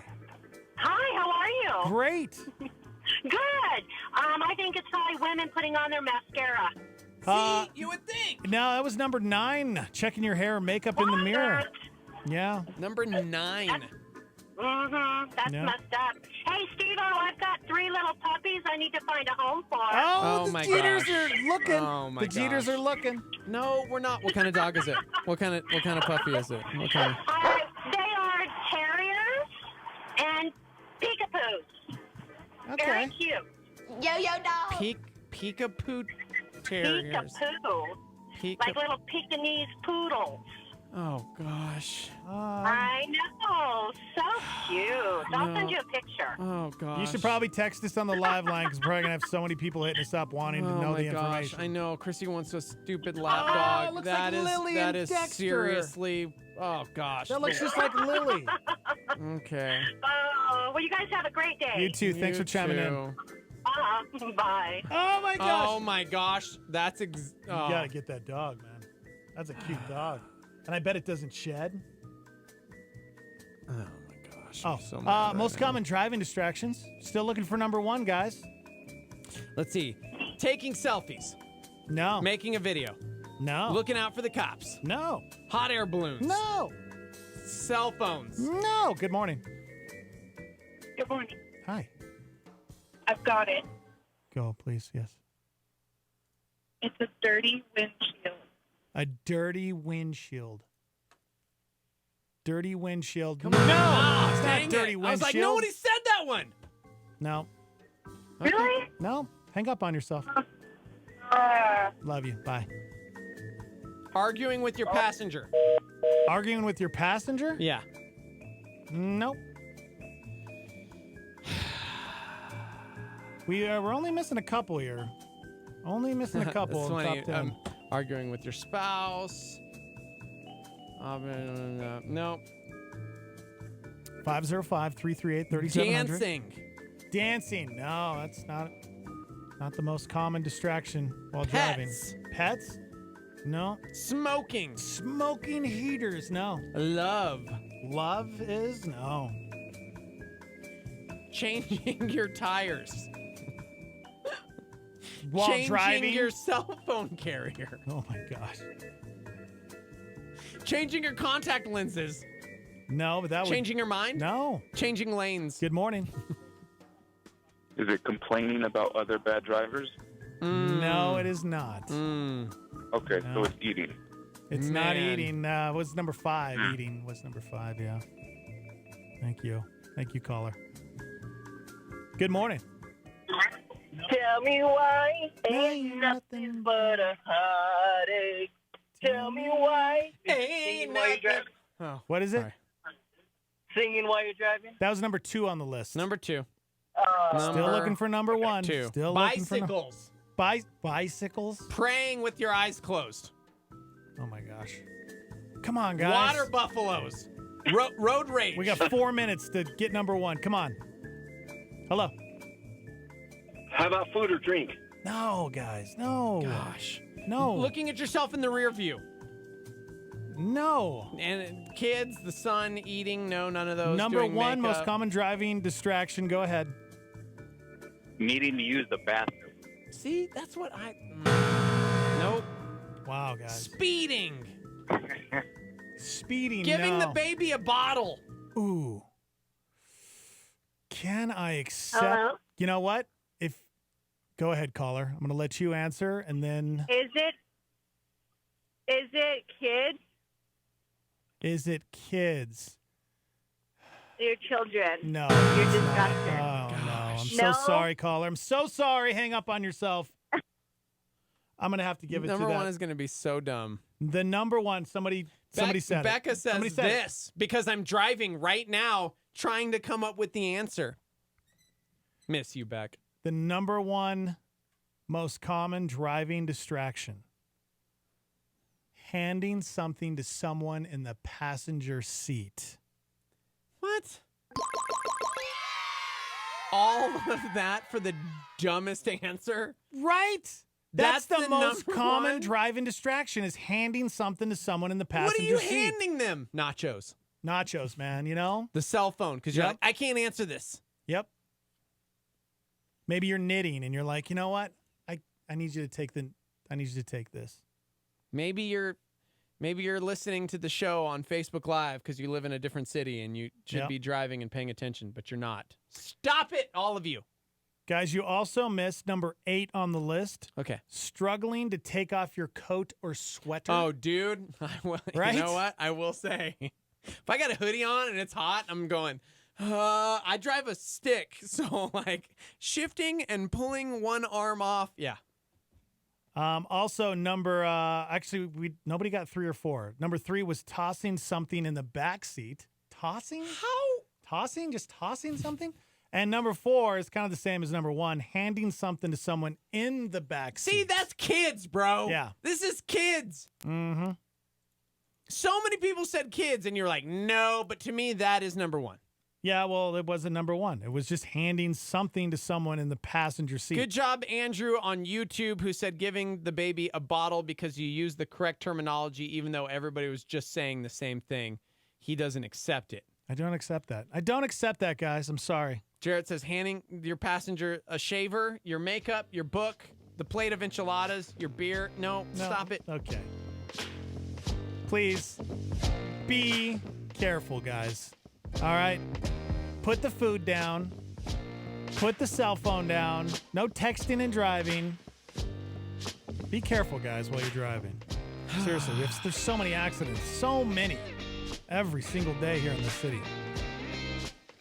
All right, when we come back, we're going to talk about kids getting in trouble in school. Ooh. What are we, just about 2 weeks in now? About a week? Are we Yeah. a week or 2 weeks? Been 2 weeks already? It depends on where you go, but Yes, yeah. I got a story coming up about a young man who got suspended for calling his teacher ma'am. we've got to get the whole story. And, of course, you guys chime in if your kid has gotten in trouble already. We want to hear about it. We're live from the Dream Style Remodeling Star 88 Studios. We'll be right back. Who do you look up to? Don't stop at the stars of this world. Look all the way up to the sun. As Skip Heitzig says, the people who matter to us are not the ones with the most trophies or wealth or beauty, but those who make the most impact in our lives are those who have cared the most for us. Hotspot. A high-tech life can lead to low-quality relationships. Right, Skip? Right, Skip. As technology increases in our world and as personal touch decreases in our world, good friends, the right kind of people, are going to be in even greater demand. Find more from Skip at connectwithskip.com. The right kind of people can add to your joy. They can increase your joy. They can enhance your joy. Why? Because they ease our burdens and they take the grind out of life. Get the Skip Heitzig podcast on your mobile device. You might have a lot of friends on Facebook, but Facebook friends are different from faithful friends. Hotspot. A Star 88 Supernova with Greg Lloyd. Why should we pray? Because God will allow circumstances in our lives to keep us dependent on Him. Let me ask you a question. If you never had a problem again, you never had an unpaid bill, you never had a single sickness for you or any member of your family, never had a single conflict, a single problem, you knew the answer to every question, you always knew the right decision to make, would you pray? Oh, yes, I would. No, you probably wouldn't as much as you think. God will allow these things in our lives to keep us dependent upon Him. This is very important. So we call out to Him because we need His help. That's why God doesn't give us all of His glorious gifts in one lump sum. He's a Father and He wants to hear from us. And know this, God wants to answer your prayer. Catch Greg Laurie's teaching show, A New Beginning, on our sister station, KNKT, weekdays at 8:30 a.m. on 107.1 FM. This is Star 88 at 88.3 FM, KLYT, Albuquerque, Santa Fe, and online at star88.fm.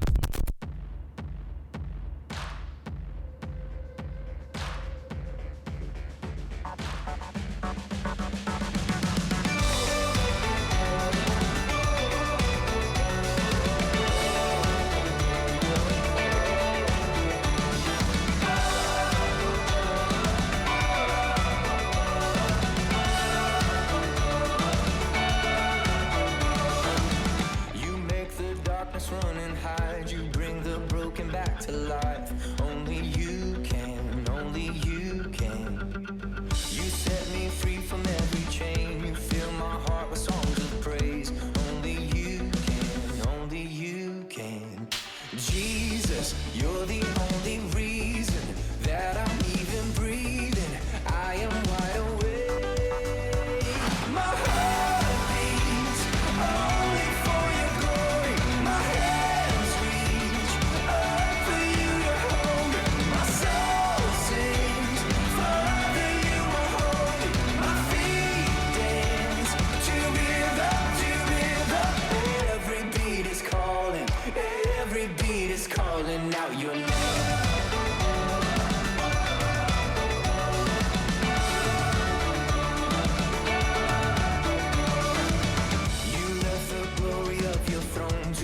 It's the Morning Invasion with Dax and Steve-O on Star 88. Good morning. Welcome to it, guys. Thanks for joining us live from this Dream Style Remodeling Star 88 studio. How's everybody's Monday?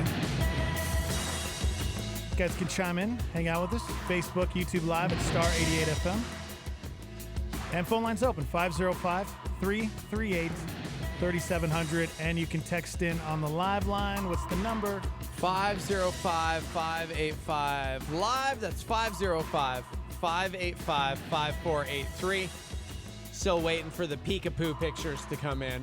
Yeah, just waiting for them peekaboo. Pikachu? Little Pikachu pictures for the dog that's going to go in my purse, because if I get a little lap dog, it's exactly what'll have to happen. Guys, pray that would happen. He'll become the really mascot of the Morning Invasion. And What he'll about just Rocket? stay with me at all times. I think Rocket should be the mascot. Oh, okay. I mean, there's two of us. There's two dogs. That's true. Mm-hmm. All right, definitely want you guys to chime in on this next story. And, of course, if your child has already gotten in trouble, of course, you don't say their names or what school they go to, but just let us know what happened.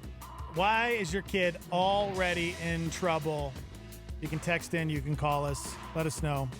But let me read this headline. Parents outraged after their son is punished for referring to his teacher as ma'am? I don't understand. Well, let's find out what happened. These parents have a 10-year-old son, and they have raised this 10-year-old son to call their elders ma'am and sir. Yeah. But apparently, the politeness got the fifth grader in trouble from a teacher at his school. The parents told the news that they had their son moved to a different classroom at this prep school after his teacher punished him for calling her ma'am. Their son came home from school with a note that he had to get signed by his parents. When he went on to explain that he had continued to repeatedly call his teacher ma'am, despite her request not to, he was told to write the word ma'am written on a piece of paper 4 times per line on both sides as a penalty. Remember that, man, when you got in trouble and the teacher made you write down that word over and over? The son, the parent said he had a look on his face of disappointment and shame. And at the end of the day, as a father, to feel kind of responsible for that, knowing that I have been raising him and doing the best that I can, this is not acceptable. Wilson went on to explain that his son had recently been in the hospital for seizure-related activity, had been suffering from memory loss and hallucinations. Adding to their anger was how the teacher allegedly told their son during the encounter that if she had something she would have thrown at him, she would have done it. Which just, I mean, as a parent, can you imagine if you heard that's what the teacher was thinking? Just because your child was referring to them as ma'am? So they took a picture of, the letter where or the piece of paper where he had to write ma'am over and over. So what do you guys think? Okay, what do you think in this situation? Okay, you have a kid who was told by the teacher to not call her ma'am. He continued to do it. Okay, but then you read on, and apparently this child has been dealing with some medical issues as far as seizures, and he has also been dealing. Where is it? What does that have to do with the story? Are you trying to tug No way, on our man. heartstrings? I'm not trying at all. Yahoo Lifestyle News. No way, man. Where was it? I just read it. He was dealing with Where did you just heard me Doing read a good it? job. Oh, there it Doing a is. good job. He had been in the hospital for seizure-related activity and been suffering from memory loss and hallucinations. Okay, so you have a kid who's dealing with some medical issues. Yeah. So maybe he just continues to forget that he's not supposed to call his teacher ma'am. Or what if it's infused so much into your brain? That's a hard thing, right? If that's how you were raised. No, I don't understand this at all. I don't understand why a teacher would want someone who actually has good manners to disregard said manners. I have some good friends who do not allow their children to call me by name except for Mr. Jeter because I am an adult and they are children, and there's a line. And one time, I think it was like the very first time, they called me Mr. Jeter. And I said, dude, you don't have to call me that. And their dad, who's a very good friend of mine, said, oh, yeah, they do. And I'm like, oh. And then he went on to talk about like the respect of it and this and that. And I was like, hey, you know what? That's awesome. You do you. If that's the way your parents are raising you, you do that. I love that. The fact that he got like actually in trouble over this, because people are like, there's got to be more to this story. There is no way. And sure enough, it's like, nah, man, he just kept calling her ma'am and it made her feel old. Yeah. So he had to take a piece of paper home and have his parents sign it. Plus, he had the punishment of writing ma'am over and over and over, like hundreds of times. Yeah. Here's what the parents had to say. So I asked him what happened. He told me he got in trouble for saying yes, ma'am. He had a look on his face of disappointment, shame. At the end of the day, as a father, to feel kind of responsible for that, knowing that I have been raising him and doing the best that I can, it's not acceptable. I'm sorry, did they interview them in the bathroom? He was in the bathroom when it happened. Or the broom closet. It was like, for my child, hold on. I'm like, I don't understand anything you're saying. Thinking about it, don't most teachers, don't they refer to their students as sir and ma'am, right? All my teachers used to call me sir or call the girls ma'am. You know, I feel like that. It's like most teachers, but I don't know. Somebody says, personally, calling a lady ma'am is a sign of respect. However, this can be an opportunity to teach respect. It's shown in different forms depending on the individual at times, and an opportunity to teach diversity. As a parent, I would not discipline my child for this. Take advantage of the other teaching opportunities. Somebody says maybe the teacher wanted him to call her Ms. whatever her name is and asked him to stop the ma'am stuff. Somebody wants to know what his tone was. Was he being disrespectful in how he said it? Though we do live in a culture now where people don't necessarily know that calling someone ma'am or sir is a respect thing, not everyone is raised the same. Yeah, I feel like they would probably mention that in the store if he was being disrespectful, but it just sounds like he just continued to, it says, despite her request not to, he continued to repeatedly call his teacher ma'am.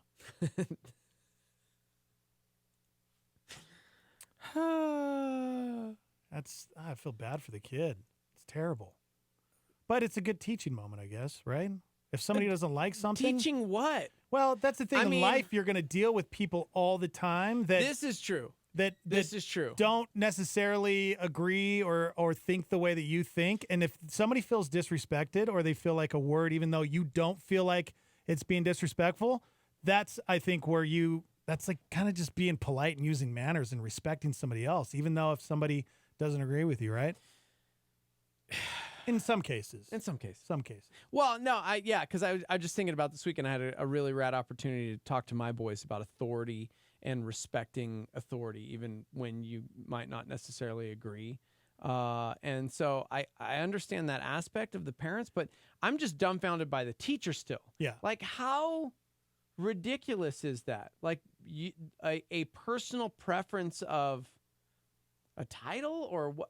Like, I'm still just confused because reading the article, it doesn't sound like he was disrespectful in any way, shape, or form. She just didn't like being called ma'am. Yeah. But he continued to use that because he has manners. Yeah. Like, so it's weird to me. It's probably a cultural thing as well. You know, this teacher obviously probably lived or grew up in a place that was something you didn't say to ladies Like unless you're over the age of 70, you know? Somebody says, why would the teacher have him write ma'am? Why not have him write what she actually wanted him to call her a bunch of times to have it stick rather than ma'am over and over? Yeah. Yeah. This was in North Carolina. Thank you for calling. Phone lines are open if you'd like to chime in. Also, if your kid has gotten in trouble at school already, chime in. Let us know why your kid got in trouble. So far, so good for my kids. Yeah, we're good. Yeah, none of my kids got in trouble yet that I know of. Yeah, no trouble for the Jeter boys yet. So, somebody says, I had a teacher that wanted to be called doctor. He was very adamant that he went to school to become a doctor, and if you called him Mr., he would write you want? What? They said, I was raised in a similar, referring to my elders as sir and ma'am. One day I called a coworker who was in her 50s ma'am, and she got absolutely livid with me, practically crying and angrily trying to whisper to me how disrespectful I just was to her. I apologized and kind of laughed it off, but now she won't even talk to me. Yeah, that is I've dealt with that before crazy too. to me. I've had ladies get mad at me too. Don't call me ma'am. Are you kidding me? That makes me feel old. Okay. Somebody says, if this is the worst thing she ever gets called for the rest of her life, she's living a pretty charmed life. Somebody else said, yes, the teacher's dumb and needs to get her head checked. Good morning. Welcome to the show.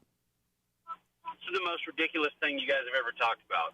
Yeah. Well, yeah, that's why we're talking about it. Listen, sir, once you hit a certain age, I think you're just supposed to call people sir or ma'am, you know? Like, I don't even think it's about an age thing. It's like it's a manners etiquette thing. Yeah, exactly. I mean, I'm teaching my kids to call people sir and ma'am. Right. And if I had a teacher punish one of my kids for calling them sir or ma'am, I would have a big problem with that. I would too. Yeah. I would absolutely hold a parent-teacher conference to see like what she's thinking. Yeah, I might even start a Facebook page. Wow, you'd go that far? Would you write your congressman? I would write my congressman. However, a member of the Army did say he definitely shouldn't call her ma'am. She doesn't seem to deserve that level of respect. So, yeah. I don't get it. Have you ever had that happen, Buck, where you called a woman ma'am and she got upset over that? I've had it happen before with other people in the business that I'm in now, if I call them ma'am, because I call everybody ma'am and sir, but I was in two branches of the military, so it's kind of like second nature for me. Yeah. People say, I'm not that old. It's like, it's not a... Yeah, I agree. Old or young. Does that make sense? Yep. Totally. Makes sense. Steve-O, I've got a question for you. Yeah. I can't ask this to Dex because, well, it just doesn't really work to ask him these questions. Oh. I want you to give me my fantasy football championship. Where are you driving right now? I'm taking my kids to school. Like in Grants? Are you going through a tunnel? Oh, is my air conditioner too loud? What's going on? No, is that better? You can't. I'm sure. Okay, ask me again. Okay. Oh, I've got one signal. I'm gonna have to call you back. Yeah, if you can call us back, call us. Oh wait, hold on. No. Can you hear me? Okay. Yes. Can you hear me? You're a little. I don't know. It's a little fuzzy. All right, it's not fuzzy. Steve-O, you ready? Yes, sir. Andrew Luck. No. No. Okay. Leonard Fournette. Antonio Brown. Tyreek Hill. Jared Cook. Chargers defense. Phil Dawson. What do you think? That's your team? Yes. You took Andrew Luck? Right. I was thinking the same thing. Well, it was an auction draft, and I wanted to spend money on my running backs and receivers. Yeah, I could tell. My backup quarterback's Marcus Mariota. Oh, okay. All right. Man. All right. Chargers D, huh? What do you think? Seriously? Apparently, they're ranked the 5th best defense this year. Yeah. Okay, we got to go, caller. Get out of here. Are you Don't call kidding me, me? caller. Are you kidding me? You're train wrecking our topic. Come on. Somebody said, being a guy, I've had other men ask me not to call them sir, and it has caught me off guard, but I understand. Yeah. I'm still dumbfounded. But how on the flip side, somebody I was applying for when I got my car loan, and my homie at the bank, he was calling me Mr. Jeter. You know, because bank guy. Yeah. And I said, hey man, he was like, is there anything else I can do for you? And I said, yes. Please don't ever call me Mr. Jeter ever again. You can just call me Steve-O. And he goes, oh, okay, cool. And then after that, I was like, fine. Yeah. But because I don't know, it was weird to me. Yeah, but it's definitely it's just being still, respectful. I definitely understand that. I think it's good form. I take issue with this teacher. Like flat out. Yeah. I do not like this at all. That's a little weird. Especially in a culture where we talk at length about the problems being a lack of respect for authority. Right. This child is showing the utmost respect for his teacher by calling her ma'am, and the teacher punishes him for that because she doesn't like it. Yep. Mm-hmm. That's not something, I don't know. Somebody says, but why not do what the teacher asked him to do? The person of authority asked him to stop doing something. He should have just said, okay, and it wouldn't have been an issue. Now, see, that's the thing. I mean, they mentioned that there was some medical issues going on with the kid as far as memory loss, seizure-related activity, hallucinations. Yeah. So maybe that is what's going on in this situation. We don't know, but I kind of understand what that text. He had to write 2 pages, 4 times each line, ma'am. Because the teacher didn't want him calling her ma'am. Right. Good morning, caller. Go ahead. Hey, so this kind of brings up a good question. I grew up saying yes, sir, and yes, ma'am. And now that I have children of my own, I guess I haven't been as diligent in teaching them to say the same phrases. Do you feel like it's kind of phasing out of our culture? And am I a horrible parent for not teaching my kids to say it all the time? First, yes, you are. Terrible parent. Terrible, just terrible. No, I hear what you're saying because I definitely use sir and ma'am at all times, and my kids do sometimes. I wasn't as hard disciplinarian on that one. But I definitely like it when they do use that term. But you're right. I don't know if it's just phasing out. It's generational or I don't know. That's a good question. Yeah, because the teacher's kind of this isn't the first time I've heard that. There's a ton of people that say, oh, don't call me that. And I don't think we should stop teaching our kids to not say it just because people don't want to be called it. But I think it is maybe it's kind of indicating that maybe our culture is shifting a little bit. But just wanted to know what you guys thought. Yeah, that's a good question, man. Yep. All right. Thanks. See you, man. Remember the Starman Chimer said, I'm a high school teacher, 28 years old. I had a student call me ma'am, and I told him it was the nicest thing I'd been called all day. Beautiful. See, I love that. Yeah. Yeah, at least the kid didn't call you by your first name.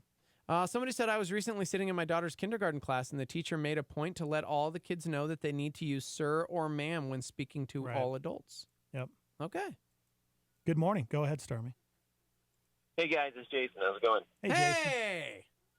Hey, so, listen, I kind of get this story a little bit. I grew up in the Deep South in South Carolina. Sir and ma'am were standard, absolutely always used it. And it's so ingrained that you do it without thinking about it. Yep. It's kind of like not being able to hear your own accent. You know what I mean? Yeah. It's so part of you. And so when I came to New Mexico years and years ago, the fact that my pastors would ask me just to call them by their first name, as opposed to yes sir or yes Pastor Heitzig or Dr. Heitzig, was incomprehensible to me. It violated me in a deep emotional way, and it took me a year, a good solid year, to get out of that habit. Yeah. And so, if you're a kid growing up, and this kid's in North Carolina, it's ingrained. It's part of it. It's like breathing. And so it's not an act of rebellion or why didn't he just stop. It's a little harder than that to stop doing that.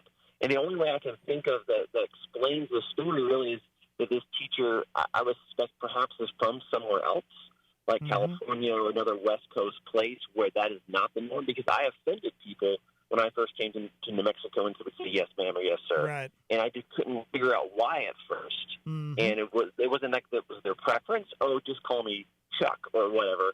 It was that I was calling them old or inferring something about them, and that was violating them on a deep emotional level. Yep. And so it took me a while to figure that out. And so that's the only thing that makes sense to me in this scenario is that this teacher is from somewhere else, but that is not the case.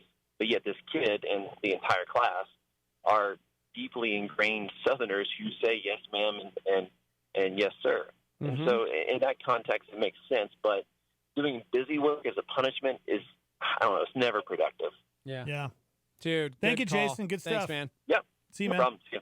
Our boy Clopez chimed in and said, people may hate me for this, but I always require my kids to call others sir or ma'am, even Sherry and myself, especially when giving correction. See, I hate you for that. I'm like, dude, you're teaching them respect. Are No, you kidding that's- me? you're, I with love the everybody way else. that they do that. I love the way that our friends, the Rushes, do that with their children. I think it's so important because as we've been talking, a lack of respect is like the biggest issue, a lack of respect for authority. We see that culturally. And so if we have parents who are teaching their kids respect, I don't think that kid should have been punished. I think he should have been applauded for calling his teacher ma'am. And to what Jason was saying, like, it becomes so ingrained. There have been plenty of times where I've said sir or ma'am, and it was like, ew, gross. And I'm like, so that's just the way I am. I will do that. I will continue to do that. I don't know. Right. So, okay, we all can agree that it's ridiculous what the teacher asked of the students. You know, that's ridiculous. But at the same time, she asked him to stop. And let's just say, let's take the medical issue out, okay? Because we don't really have a lot of details on that. If a student continues to disobey a teacher, is he in the wrong then in this situation? Even if he did it in a non-disrespectful way, but just accidentally just kept calling her ma'am because it's ingrained in his head, do you feel like that is worthy of being punished? No, I personally don't. I mean, that's just me personally. Yeah. I think it's ridiculous. But I hear what you're saying with that. Like, well, but your person of authority has instructed you this. But that goes against everything he was raised to do. And with what Jason said, in North Carolina, I mean, that's just what you do. You call people of authority sir or ma'am. Yeah. So many people are chiming in saying, hey, man, I'm a coach of many sports. The first rule I lay down, you call everyone an authority sir or ma'am. Somebody said my 4-year-old just started karate, and in order for him to get his white belt, he has to say sir and ma'am when addressing people. Yep. We have to write a letter to his karate master saying he has done it and is learning discipline. Nice. So, yeah, if you're just joining us, these parents are a little upset because their son came home. He's in the 5th grade with a note from the teacher that said he was disobeying his teacher. He was calling her ma'am repeatedly after he was told to not call her ma'am. And so they had to sign off on it. But they, of course, were a little upset because that's how they've taught their child to respect other people. Your thoughts, go ahead. I definitely think that it's respect, and I very much wish that my child would say yes, ma'am, and yes, sir. It drives me crazy when she doesn't. right? Mm-hmm. Yep. I couldn't agree more. Thank you so much for calling. Thank you. Somebody says, I worked at a high school and was only 23 at the time and was called sir all the time. Didn't bother me one bit, but did feel a bit odd. However, it didn't make it a big deal. Somebody says she's the adult in the situation. She should have been able to understand it's a sign of respect, and that's how he was raised, and shouldn't expect him to have to change that. That's right, man. Yep. Man, I would create a parent-teacher conference instantaneously, and then I'd walk in there and go, what seems to be the problem, milady? Oh, milady. I'm trying to think of all these other, like, Yeah, what else could you call the teacher besides ma'am? Madam. Girl? Girl? No, Woman? that's not respectful. Nope. Is there anything else Nope. besides her last name, Mrs. or Miss, blah, blah, blah, whatever her last name Right. is? Could you say? So Brody's kindergarten teacher, she goes by Mrs. and her last name, which is funny because at the school everybody was calling her by her first name, like Miss so-and-so. And then it's like, my name is Mrs. So Brody came home and he goes, Mom, you were wrong about my teacher's name. That's not her name. Her name is Mrs. so-and-so. And I love that she's choosing to do that. Yeah. You know what I mean? Because usually it's just like, oh, there's Miss Brittany. You know what I mean? But I was stoked that they're teaching him that. Does his kindergarten teacher have a really cool last name? Because why is it? I don't know what it is, but usually, like all my kids, their teacher always had a really fun name, like Mrs. Shellhouse. That's such a kindergarten name, right? Mrs. Shellhouse. I miss you, Mrs. Shellhouse. You were such a great teacher. All right, thank you for chiming in. You guys can continue the conversation on Facebook, YouTube, but everybody is saying, yeah, this teacher is nuts. It's crazy.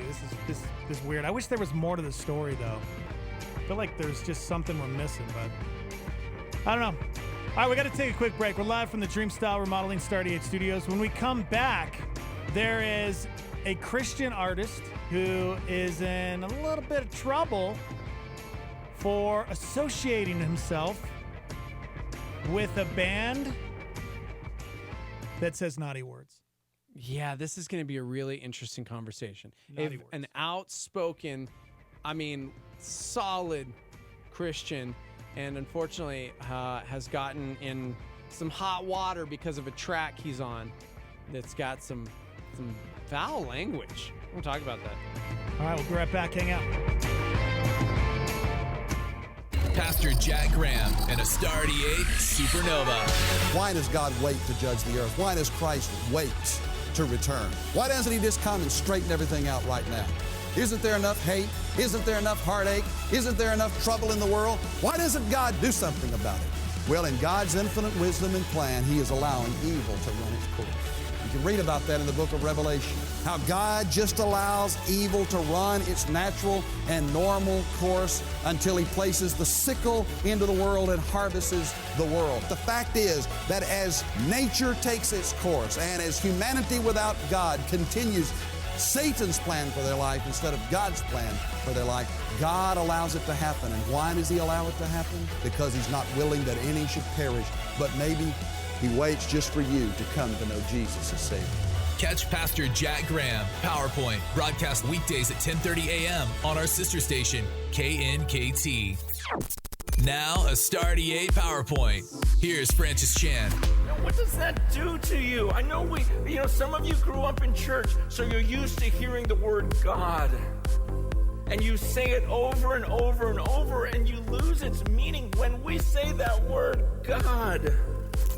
We're talking about a being who right now is so different from us that if he tore the roof off of this Colosseum and he let us look at his face, we would all die immediately. We're talking about a being who's allowing us to live right now and determines whether we make it through this meeting.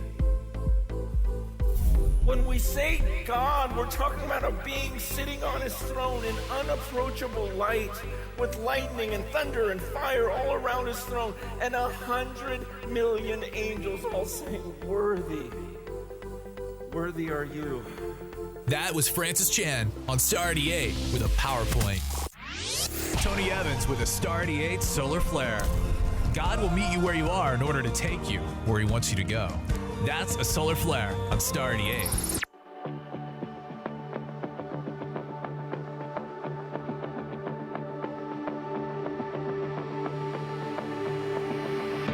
I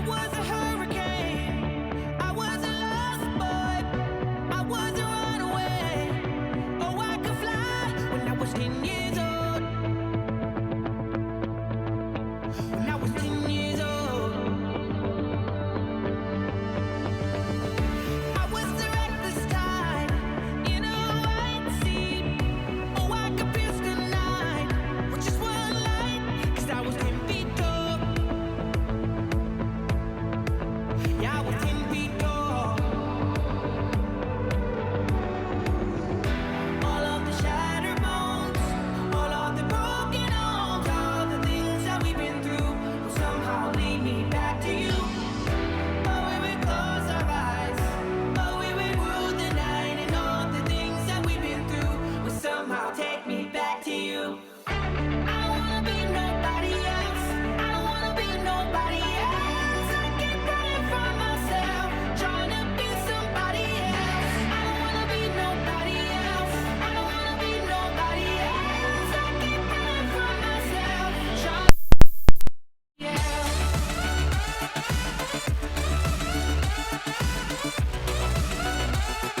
keep on running.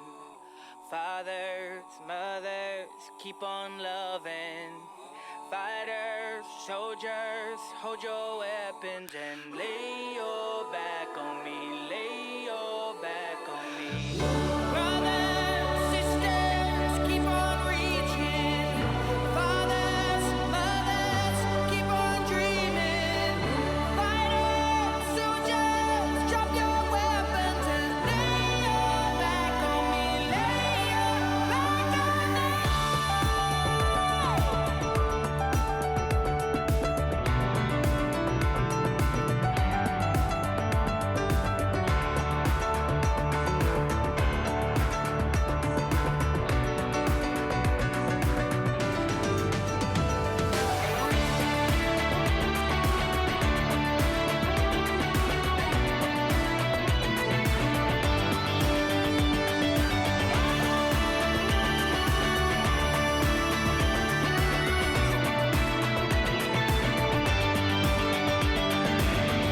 I don't wanna be nobody else. I don't wanna be nobody else. I keep running from myself, trying to be somebody. I don't wanna be nobody else. I don't wanna be nobody else. I keep running from myself, trying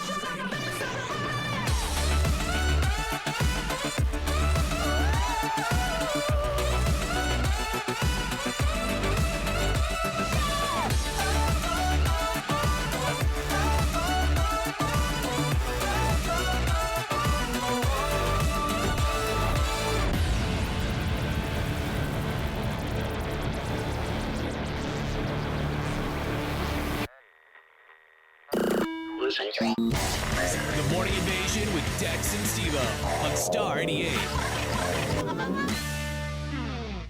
Hey, what's going on in the news today?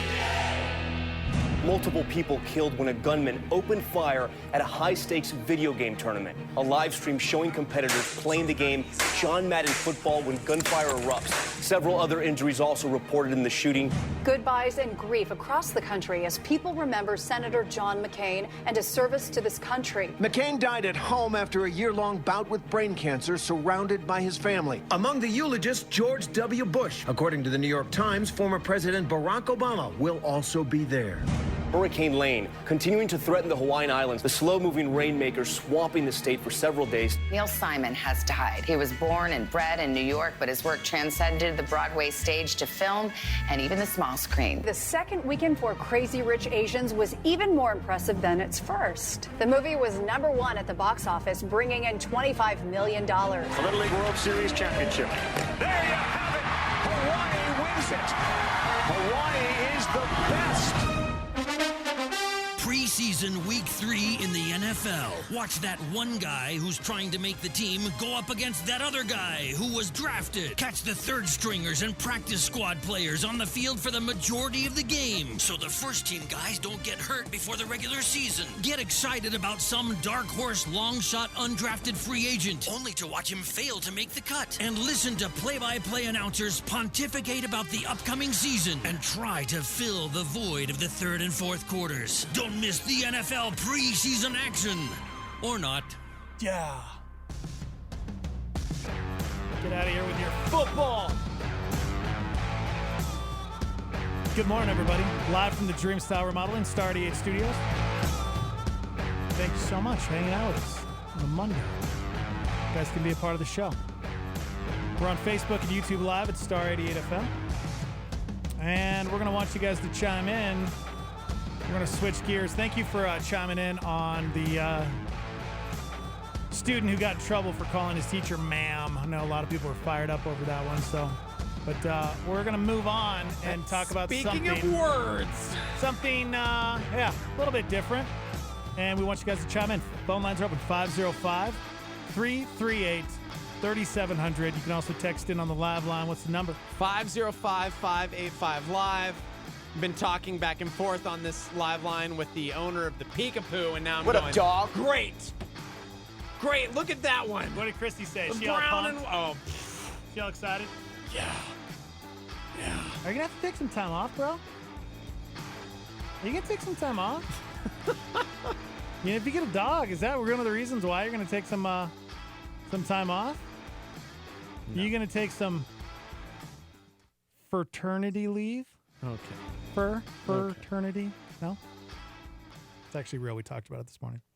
Anyways. All right. Well, hey, the floor is yours, bro. You found the story. Well, we're talking this morning about this student who got in trouble for having manners. He's in the 5th grade. His teacher was upset that he called her ma'am. She asked him to stop doing that. He kept doing it. So then he got in a lot of trouble. He had to write papers and all of these things. This clearly, like from members of the Starmy on Facebook, on YouTube, on the live line, were in agreement that it seemed ridiculous because we live in a culture where we're trying to teach our kids to respect authority, and this kid does. And this language, if you will, deterred this teacher. Well, now let's flip the script. You hear this a lot. This is probably the number one verse most Christians cite when talking about our language. Ephesians 4:29. Do not let any unwholesome talk come out of your mouth, but only what is helpful for building others up according to their needs, that it may benefit those who listen. Now, I didn't even know about this, but I was reading an article about our boy Lecrae. He's a solid dude. Lecrae. Huge fan of Lecrae. Sadly, he's been the target of some pretty weird conspiracy theories throughout the years. One, that he secretly left the church for fame, not true. That he joined the Illuminati because his growing number of people who enjoyed his music. Couldn't it just be that maybe, I don't know, he's a great artist and he's finally getting some like notoriety? Well, recently, he was on a track. It wasn't in his album, which, he's got a lot, man. 12 mixtapes, EPs, albums to choose from. But looking at this latest thing as a Christian, I mean, there's plenty of hip-hop out there that's definitely not edifying. But I wouldn't put Lecrae in that camp, right? He's always been like a dude of integrity and just great with his lyrics. Yeah, you're not going to find any curse words in any of his songs. You're not. So apparently there's a Lecrae sweargate, which seems really interesting. But here's what it is. The song in question, which is by a hip-hop artist who is not a believer. His name is Rex Life Raj. He cries out and kind of throws down against materialism in the first verse. I've been losing myself in material things, grabbing a hold of me. I'm trying out of control. Pressure and demons are taking their toll. Trying to live forever in a rhyme, but I see the temporariness in life. And it's all about how materialism can get the best of you.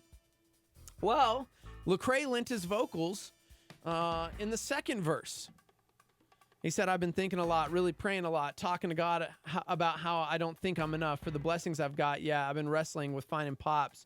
Show him all the healed scars that I've got. Now, in these verses, you see very clearly this hip-hop artist talking out against materialism. You see Lecrae jumping in and speaking on it. But later in the song, this hip-hop track has foul language.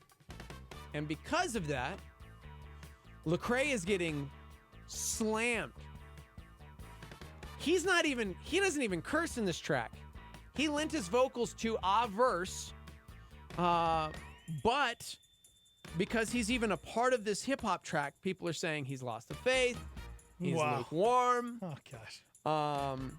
He had said, trying to be salt and light, to be part of the conversation, but unfortunately right now, they're calling it Lecrae Sweargate. Oh my gosh. 2018. Wow. So I thought it'd be an interesting conversation. Doing something like this. For Lecrae, as a hip-hop artist, in the Christian industry, being a part of a hip-hop track that has foul language in it, is that something that Christians should or should not take part in? I mean, I'm not even talking about being a Christian and cussing at this point, because that will open up an entirely different can of worms as we talk about Ephesians 4:29 and what it has to say. Based on that text, could you really use that against Lecrae? Because he didn't have any unwholesome talk come out of his mouth, right? Mm-hmm. But he's on this track that's got his name on it. We've talked about this before in the past. Artists like POD, King's Kaleidoscope, on a worship album with a cuss word. And it's usually pretty divided when it comes to it. But I thought this is a different topic because this guy didn't even use language. He just happened to be on a track that had foul language. So, yeah, what do you guys think? Before I read some of the comments on the YouTube video of this song by Rex Life. Yeah. Rex Life Raj. What is it? What's the name of the artist? Rex Life Raj is the name of the artist? Yeah. With Lecrae and Mozzie. No clue. I'll read some of these comments, but because there's a lot of non-Christian people chiming in and a lot of Christian people chiming in on the track. But what do you guys think? 505-338-3700. Kevin says, first of all, I'm in trouble. Also, I would take Braille, Mars Hill, Deep Space 5, Lamp Mode over Lecrae and Andy Mineo. Oh, and Plato. Okay.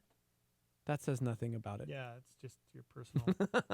Somebody said free speech, bro. Free speech. Okay. Yeah. Yeah, Kim says, seriously? Paul says, so these people have never set foot in a movie theater because cuss words, right? People who don't have enough to do, the log in our eyes. That's from Mark. Somebody else said, just don't even address it. Gene Simmons didn't address the nonsense. And sales rose. Meanwhile, the Christian artist maintains his witness, even with the other artist, having grace. They also said, I already view foul language in music the same as you two view Facebook. I value your Facebook friendships. I know your rules, and I strive to make sure I don't post anything offensive. Sounds like an unequally yoked professional relationship. Maybe this artist's time and witness with the band is done. Huh.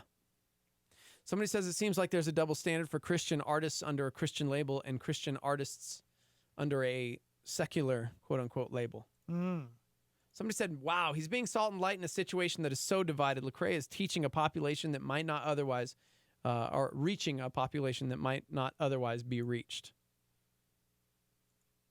Somebody else said, I went to Bible college. We actually had a professor that would curse. He also went into the veteran homeless shelters to witness, and he used that talk that they used to create friendships there. Okay. Somebody said, I think it's a good way for Lecrae to get out there and see unbelievers where they're at. This might get them interested in listening to Christian music through Lecrae. Somebody else said, I think Matthew 7:5 best suits this. You hypocrite, first remove the beam out of your own eye, and then you can see clearly to remove the speck out of your brother's eye. Again, if you're just joining us, Lecrae on a hip-hop track with language on it, he lends his vocals to one verse and does not have any language on it. But unfortunately, for some reason, the church got really upset about this. And as a Christian, we thought, hey, let's talk about this. Yeah, man. That's so Lecrae. Yeah. Good morning. Hey, good morning. Hi. So this reminds me of when someone got really ticked off for seeing my family, who's pretty well associated with the church, at a Chili's because they serve alcohol there. That's kind of what it reminds me of. Wait, what? Because it's just ridiculous. This is ridiculous. No, I know. I'm just dumbfounded that's a thing. Somebody got mad because your family was at Chili's and Chili's serves alcohol? Wow. It could happen. I'm just saying, like if we're going to be upset about people being associated with something that other people think is sin, which is controversial in the first place. Yeah. Let's also think about Jesus with the woman at the well, or with Peter, or with anybody, because he associates himself with sinners. And and you can say, this is a horrible professional relationship, or you shouldn't be associating yourself with them. But Jesus did. And I understand Lecrae isn't Jesus, and we can't have missionary relationships all over the place, but it just reminds me of that. There you go. Thank you so much for chiming in. Sure thing. Somebody said, okay, I think I got it. Christians should never be around non-Christians ever, period. That's Yes. biblical, Yes. right? Hashtag sarcasm. Live in your gated community. Somebody said, should I just quit my job then if a coworker starts cussing because I'm a Christian? Yep. Should Christian kids drop out of public school because Yes. the other students cuss around them? Yes. Yes. Somebody said, man, who cares what this guy says? Just another story of Christians being judgmental. Somebody else said, this is dumb. There are far more serious things for us as Christians to get upset about. This is definitely not one of them. 505-338-3700. If you'd like to chime in, good morning. Yeah. Hey, go ahead, Buck. I figured this would be now I'm Buck. I'm not caller. Oh, you know what? I call you caller, and you get mad at me. So then I go back and call you Buck, and now you're still mad. You never I win. appreciate that. Thank you. You're welcome. Thank you. Go ahead. So this kind of resonates with me because, Dexter, I worked with you for a long time. Oh, he has a sailor's mouth. For a quarter of your life, we were around each other, right? Yeah. And yes, I was a sailor. I was in 2 branches of the military, and I believe that I'm a Christian. There's no doubt in my mind that I'm a Christian. There's no doubt in my mind that one day I'm going to be standing face to face with Jesus, and He's going to say, "Well done, good and faithful servant." I believe that. There's no doubt in my mind. And the thing that bothers me with this is people, well, first and foremost, when you read the Bible, you have, I think people like to take things and they like to pick and choose, and they like to use certain verses just to bolster a point that they have. Steve-O, you talked about the verse earlier that everybody, falls back to when they talk about swearing, right? Yeah, don't let any unwholesome language come from your mouth. Yeah, but really, I think when people get on, what it does is it really cheapens the cross of Christ. It really does. It absolutely cheapens the cross of Jesus, because that is the most prolific event in the history of the world to happen, and the reason that it happened was because we are still sinners and we cannot fulfill the law correctly. Jesus came and did that in our place for our sins, past, present, and future. And for somebody to say that if you swear, you're not a Christian, you have to look at the speck in the log in that instance. The thing that comes to mind for me is, and I think if you really want to get down with this, probably Romans is a good place to camp out. Romans 8, there is therefore now no condemnation for those who are in Christ Jesus, for the law of the Spirit of life has been set in you, free in Christ Jesus from the law of sin and death. For God has done what the law, weakened by the flesh, could not do. By sending His own Son in the likeness of the sinful flesh for the sin, He condemned sin in the flesh in order that righteousness, requirement of the law, might be fulfilled in us, who walk not according to the flesh, but according to the Spirit. So my thought process through this is like,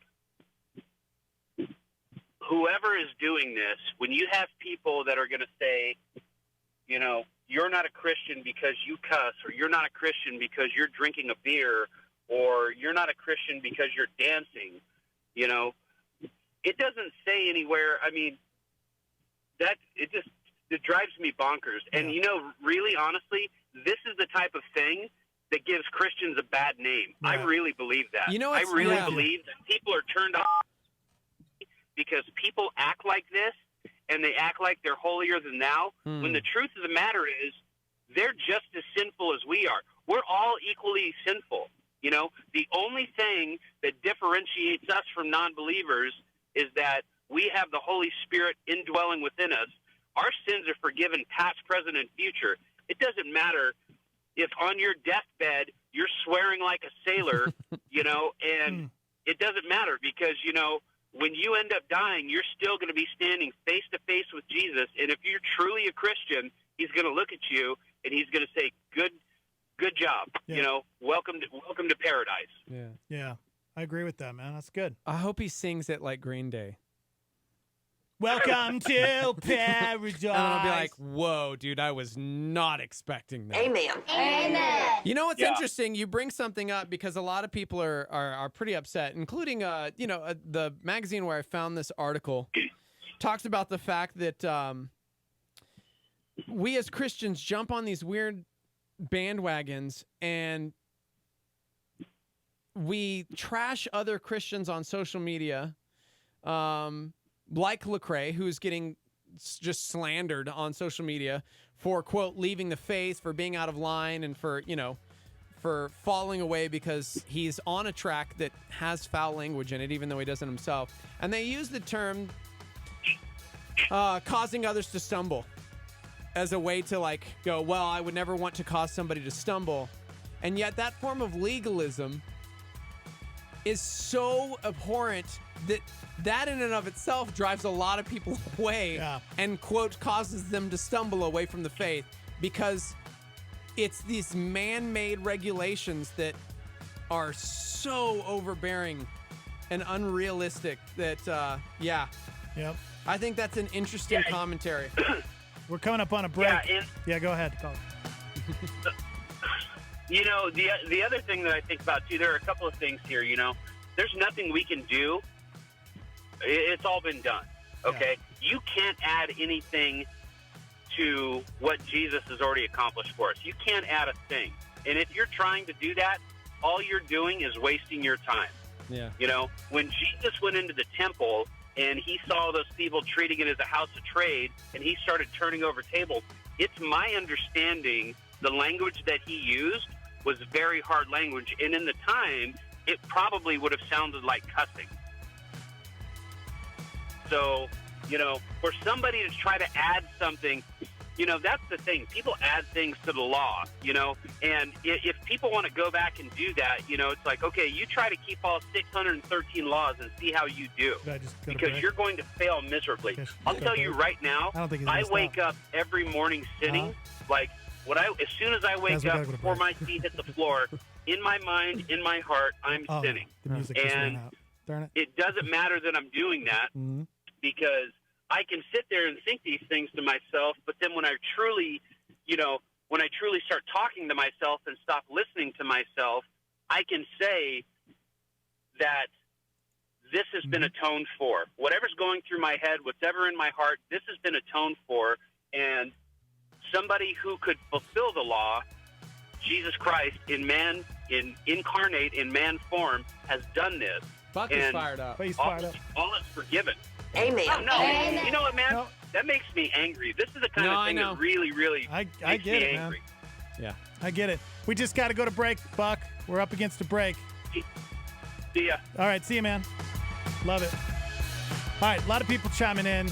And, of course, I want to read some of the comments on the YouTube page from the actual song. So we'll be right back. We're live from the Dream Style Remodeling Star 88 Studios. Hang out. I'm Daniel, and it's time to get in the techno.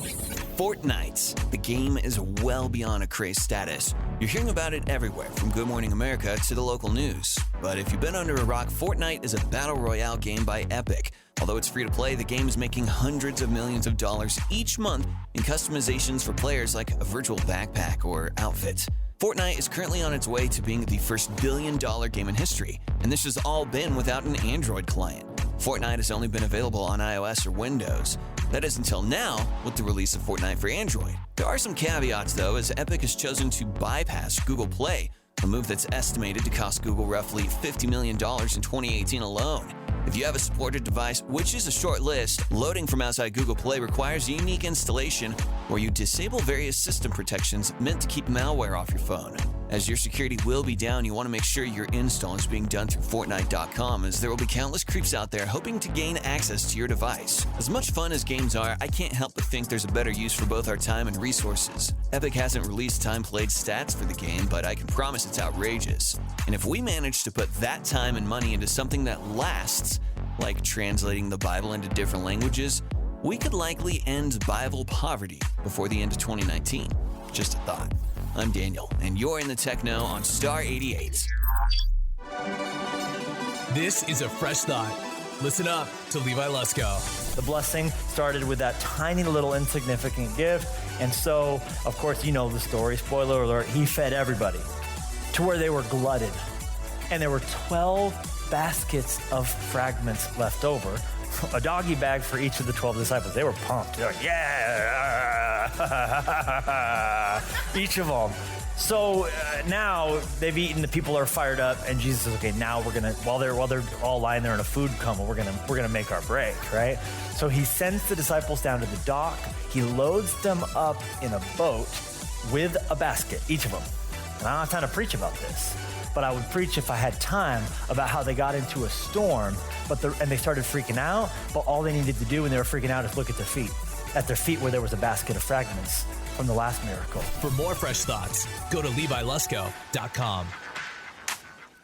This is KLYT Albuquerque, Santa Fe. Rebroadcast on KKCJ Cannon Air Force Base, KPKJ Mintmore, K201CC Las Cruces, K203EZ Alamogordo, K207CQ Gallup, K211CW Hobbs, K212EH Silver City, K214DE Antonito, K218AK Artesia, K250AB Roswell, K293AO Alamosa, K228DQ Portales, in the free app for iOS and Android, and online at star88.fm.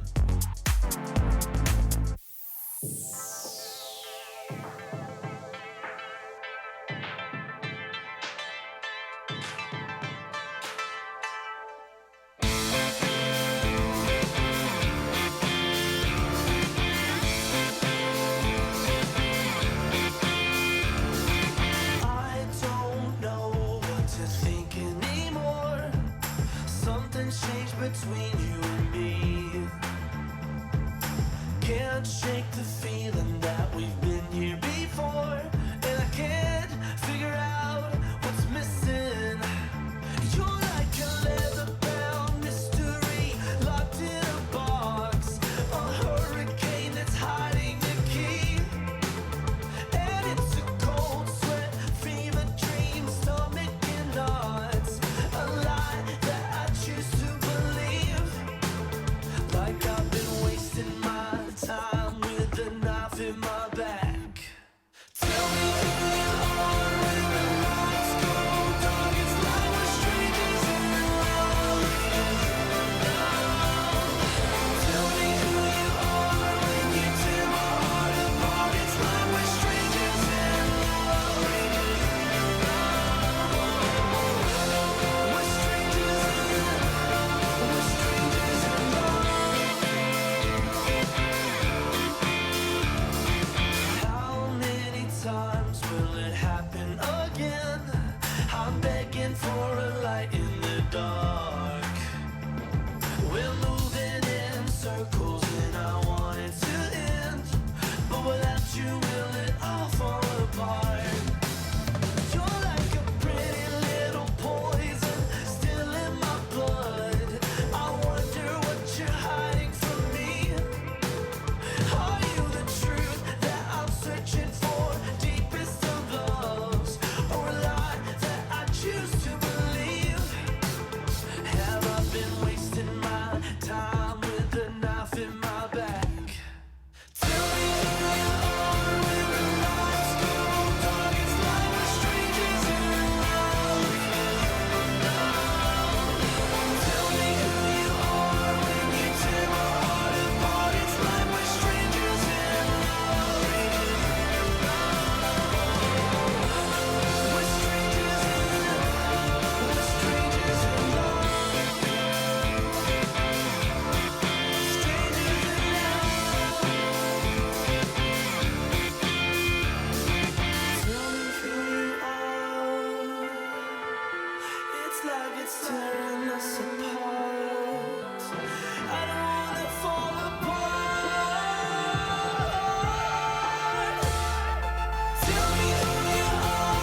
Station with Dex and Steve-O on Star 88.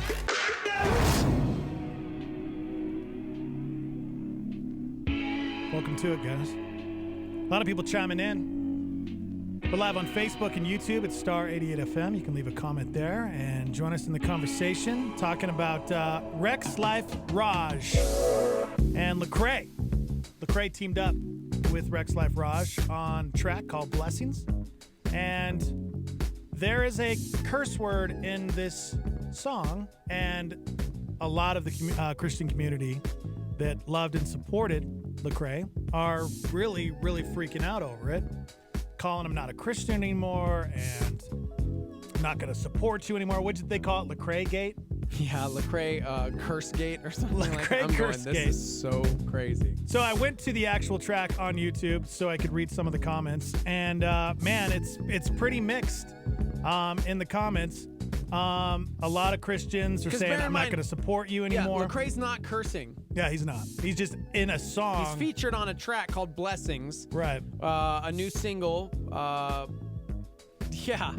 Here's what I will say about this. Reading some of these comments, this has been such an amazing example for people that have never heard Lecrae. I'm reading through the comments, and there are people on here saying, I've never heard of Lecrae. This guy can flow. I definitely want to check out his music. Yeah. So now you're getting people that have never heard Jesus, never heard of God, and they're going to hopefully go and download some of Lecrae's music, and maybe that's how they hear the gospel the first time. Who knows how God's going to use that situation, but there's a lot of Christians on here freaking out, and then the atheists are replying to the comments, and they're just, oh my gosh. Just, again, Buck kind of said it best.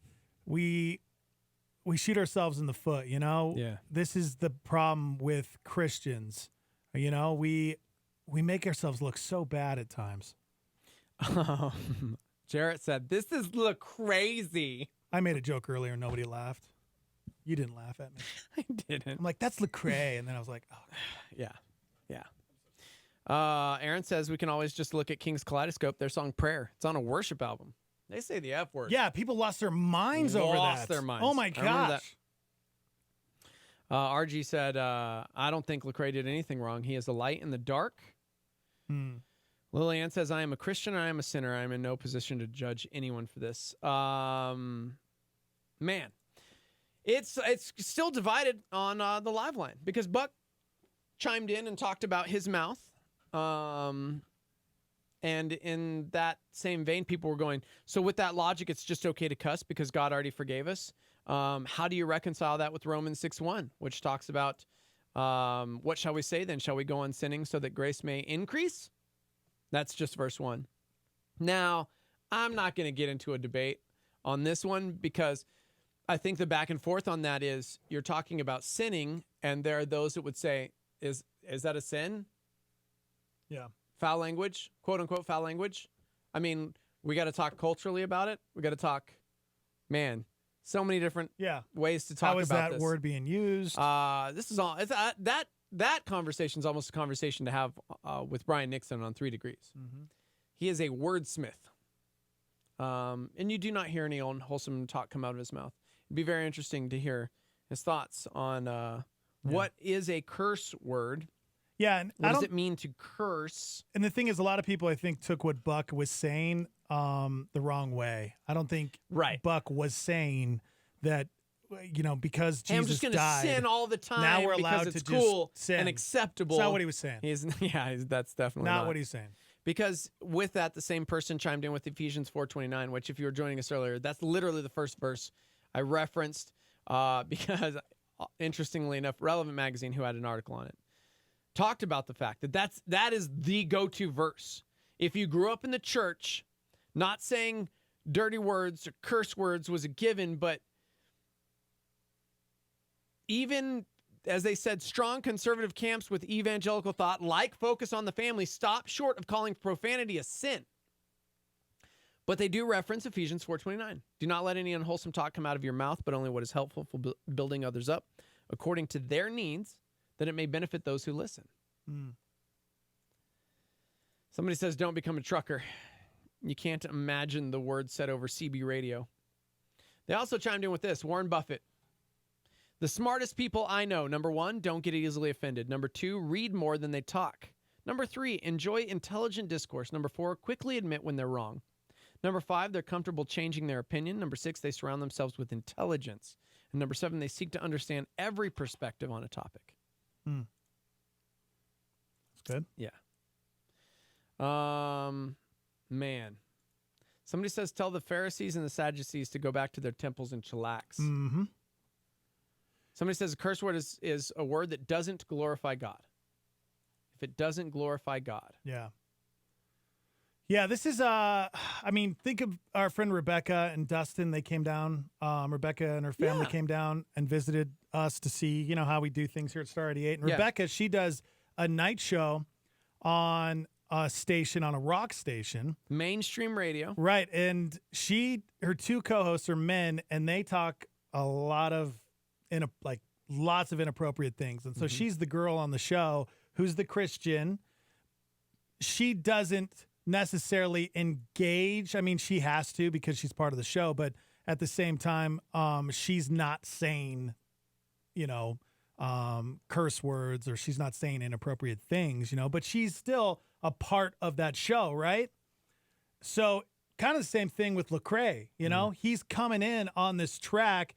Let's say this artist isn't a Christian. Right. It's not a Christian song. There's a curse word in it. So now Christians are saying you shouldn't be a part of this. Are you saying that Rebecca shouldn't have been a part of this show, or she shouldn't be a Christian on a mainstream show with guys that talk about inappropriate things? Is that what you're saying? Christians that don't think this is acceptable? Or for me, I was on the edge here, mainstream station for over 15 years. Are you saying that it wasn't okay for me as a Christian to be on a secular rock station because there were inappropriate things? There was advertising from porn shops, from smoke shops. Right. And, of course, some language that a lot of people would say was inappropriate. I was associated with that. So you saying I'm in the wrong? It's not okay? What about, God putting us in situations? Because everybody has a different purpose and gift, and God places us in different places on earth so we can what? Love. So we can show people Christ. So we can spread the gospel. What's the Great Commission? To go out and spread the gospel, right? Make disciples of all nations. How are we supposed to do that if we sit in our gated communities, or we just stay in our church, in our little country clubs is what we call them sometimes, and we don't go out and share the love? How are the lost supposed to know about Christ? Right. So ridiculous to me. Man, the live line is going crazy. Somebody says, but I take exception problem with this. Thinking one is better or holier than the other is also an issue. If the swearing is a stumbling block for those who are offended, then they shouldn't have been listening to that music in the first place. Finding out about this lyric from Lecrae means that they had to seek this out, which causes discord in the Christian community, which is also another issue. This is all very frustrating. Man. Somebody says, I don't care about cussing, but being held to a higher standard is a responsibility of a leader or a role model.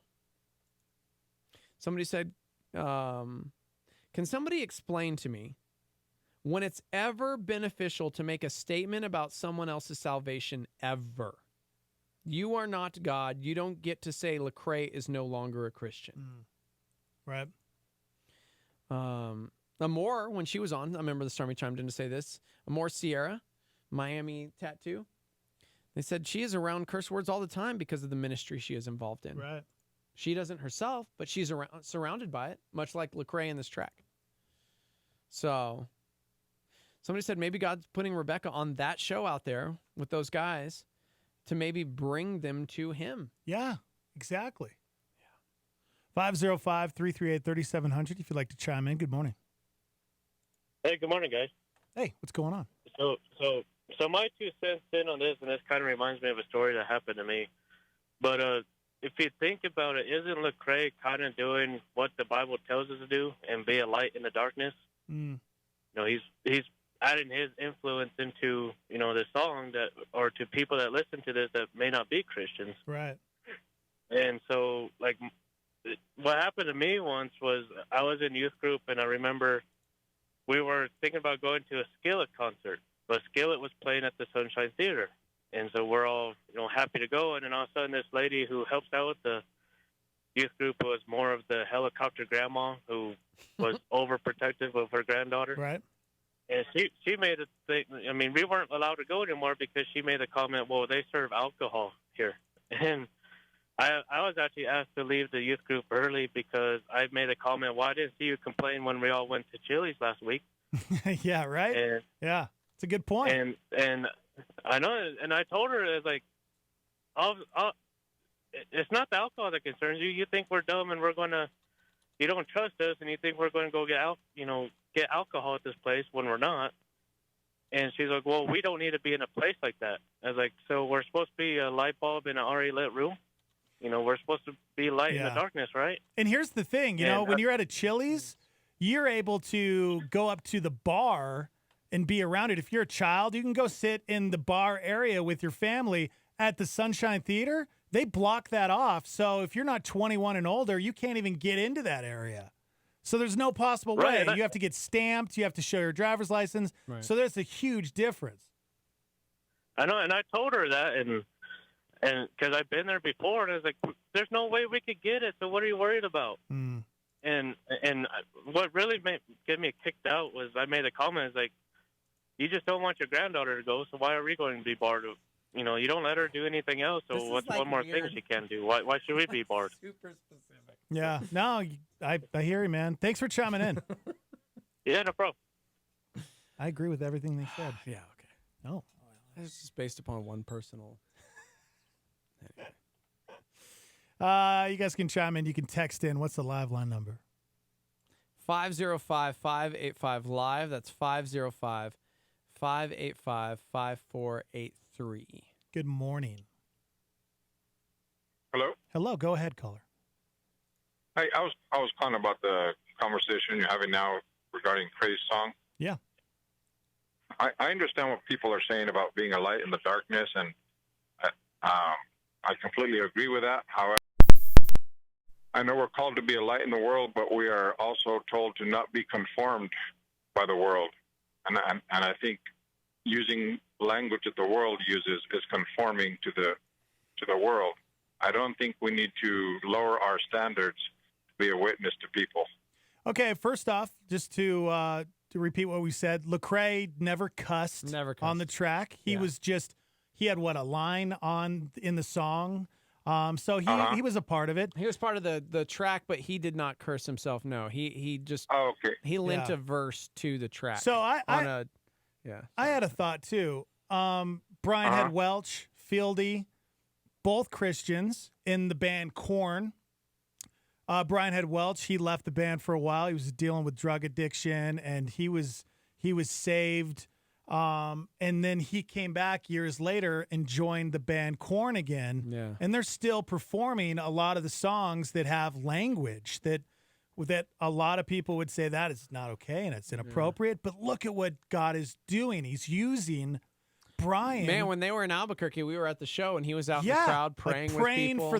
for the audience, the fans.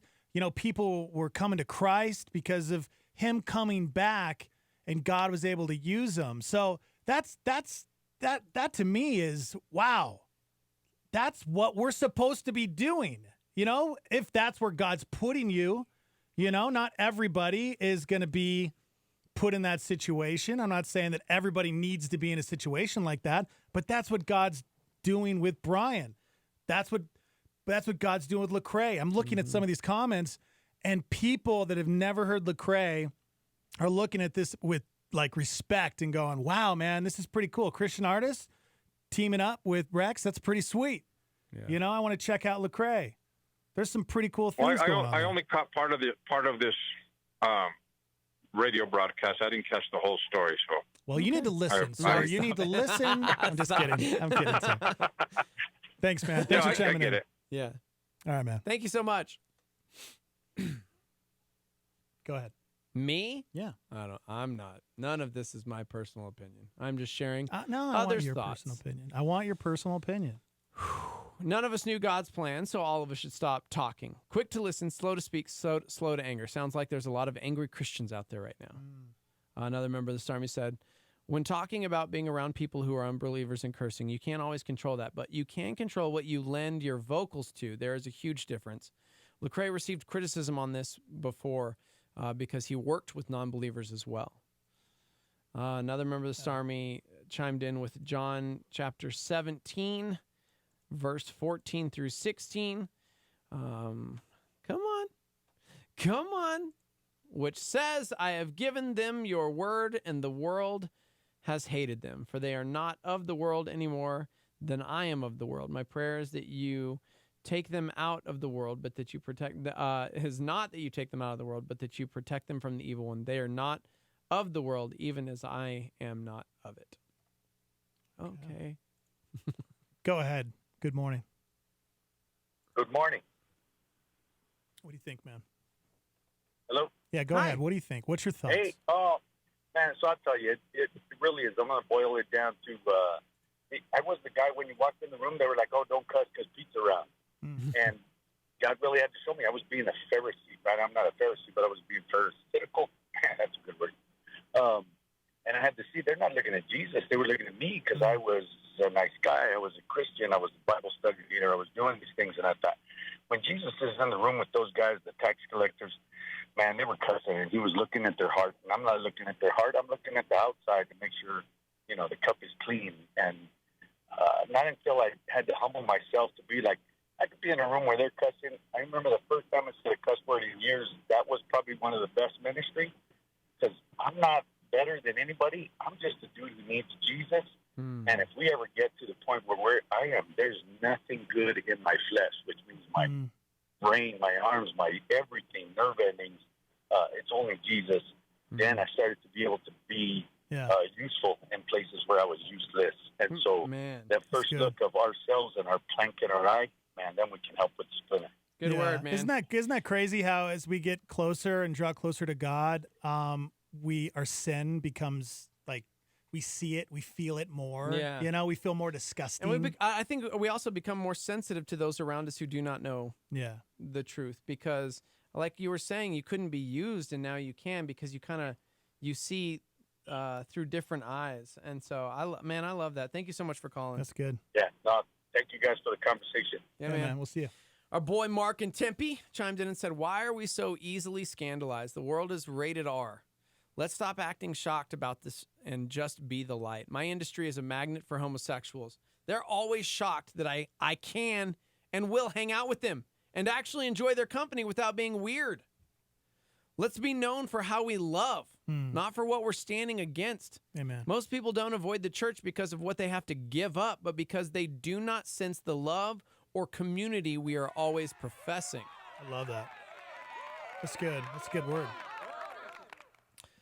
Oh, man, people are chiming in left and right. Left and right. Yeah.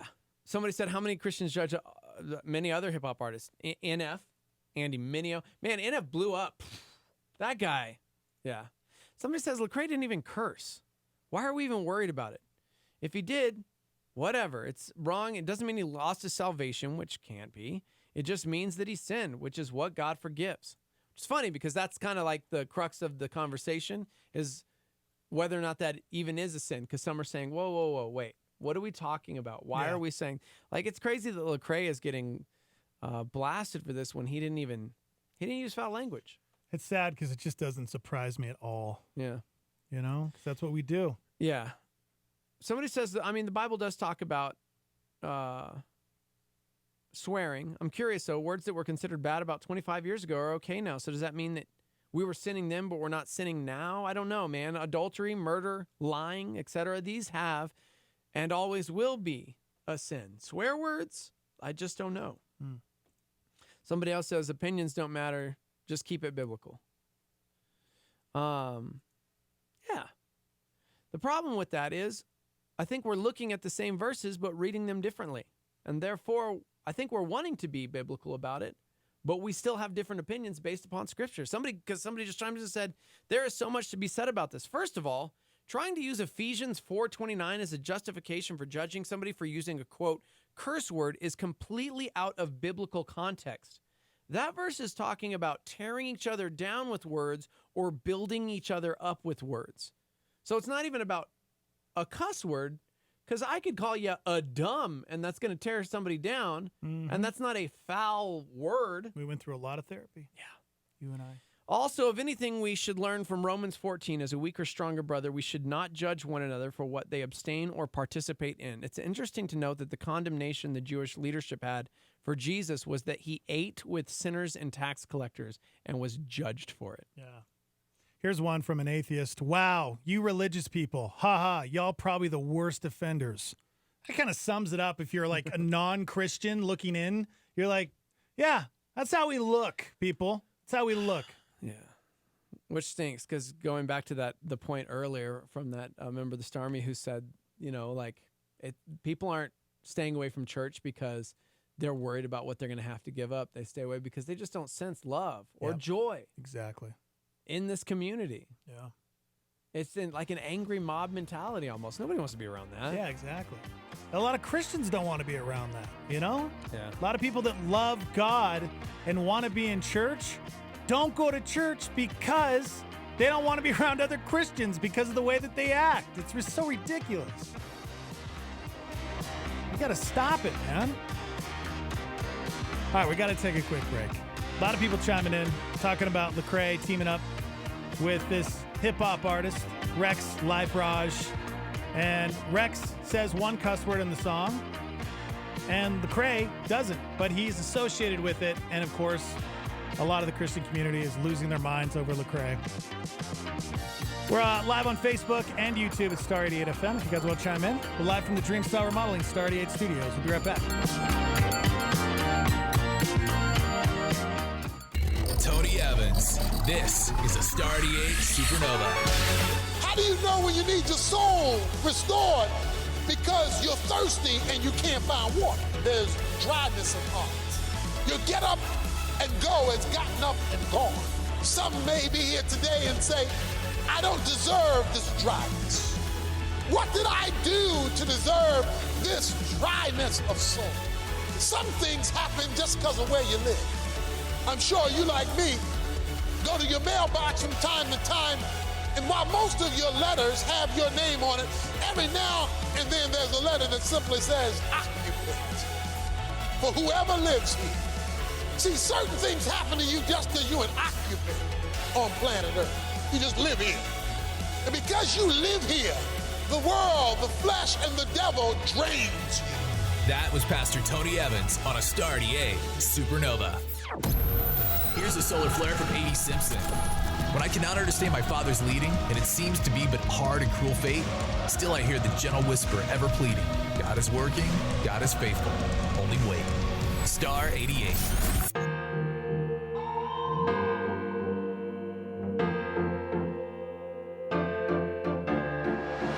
I've been wrestling with my thoughts, I've been searching for daylight, trying to make sense of the mess, trying to feel like I'm alright.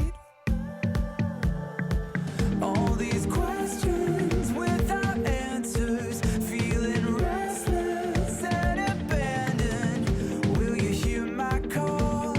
Will you be there when I fall? You say all of this time and I've never let you down.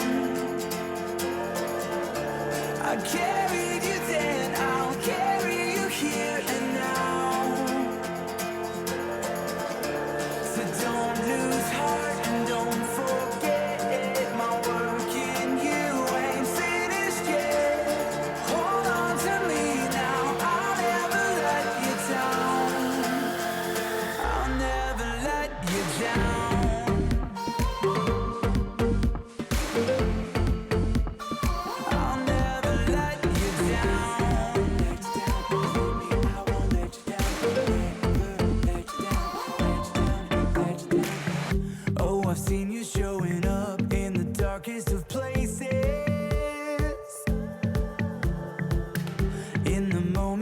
my doubt in the tears that I've tasted.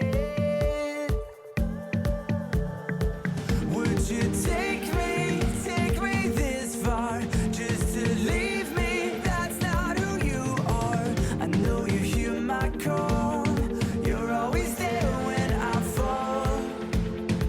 You say all of this time and I've never let you down. I'll never let you down. I carried you then, I'll carry you here and now.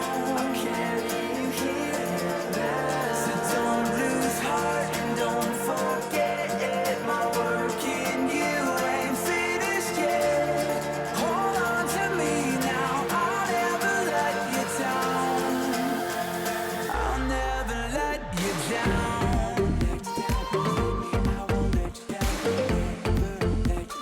I'll never let you down.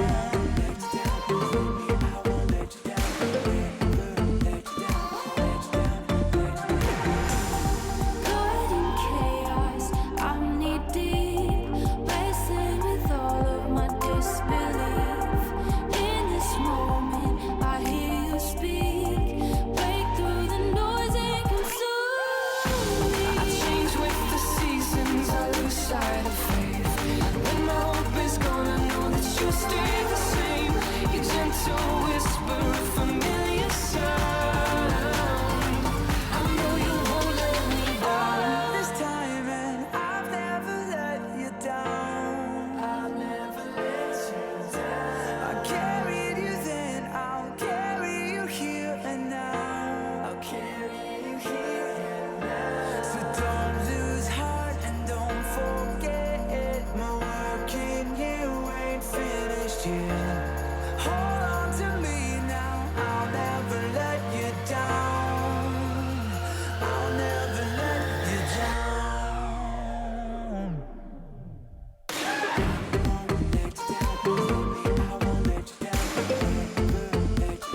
I'll never let you down.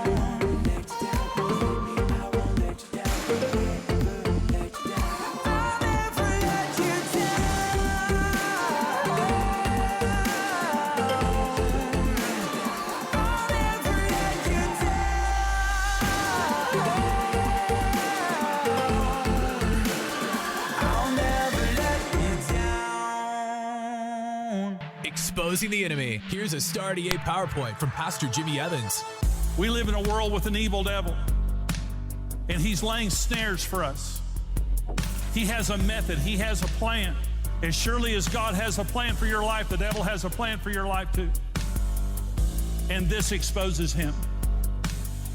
Your word is a lamp on my path. The wicked have laid a trap for me, but I'm going to walk according to your precepts. When you're walking in the word of God, this is what you look like in the spirit realm. You may not be devoured. Your marriage may not be devoured. You may be attacked, but you're going to stand and you're going to overcome. You may be attacked, but you're going to be victorious because the devil cannot defeat this. You're going to defeat him. He's your adversary, but you're going to defeat him. That's Jimmy Evans on a PowerPoint from Star 88. Hey, what's going on in the news today? Multiple people killed when a gunman opened fire at a high-stakes video game tournament. A live stream showing competitors playing the game John Madden Football when gunfire erupts. Several other injuries also reported in the shooting. Goodbyes and grief across the country as people remember Senator John McCain and his service to this country. McCain died at home after a year-long bout with brain cancer, surrounded by his family. Among the eulogists, George W. Bush. According to the New York Times, former President Barack Obama will also be there. Hurricane Lane continuing to threaten the Hawaiian Islands, the slow-moving rainmaker swamping the state for several days. Neil Simon has died. He was born and bred in New York, but his work transcended the Broadway stage to film and even the small screen. The second weekend for Crazy Rich Asians was even more impressive than its first. The movie was #1 at the box office, bringing in $25 million. The Little League World Series championship. There you have it. Hawaii wins it. Hawaii is the best.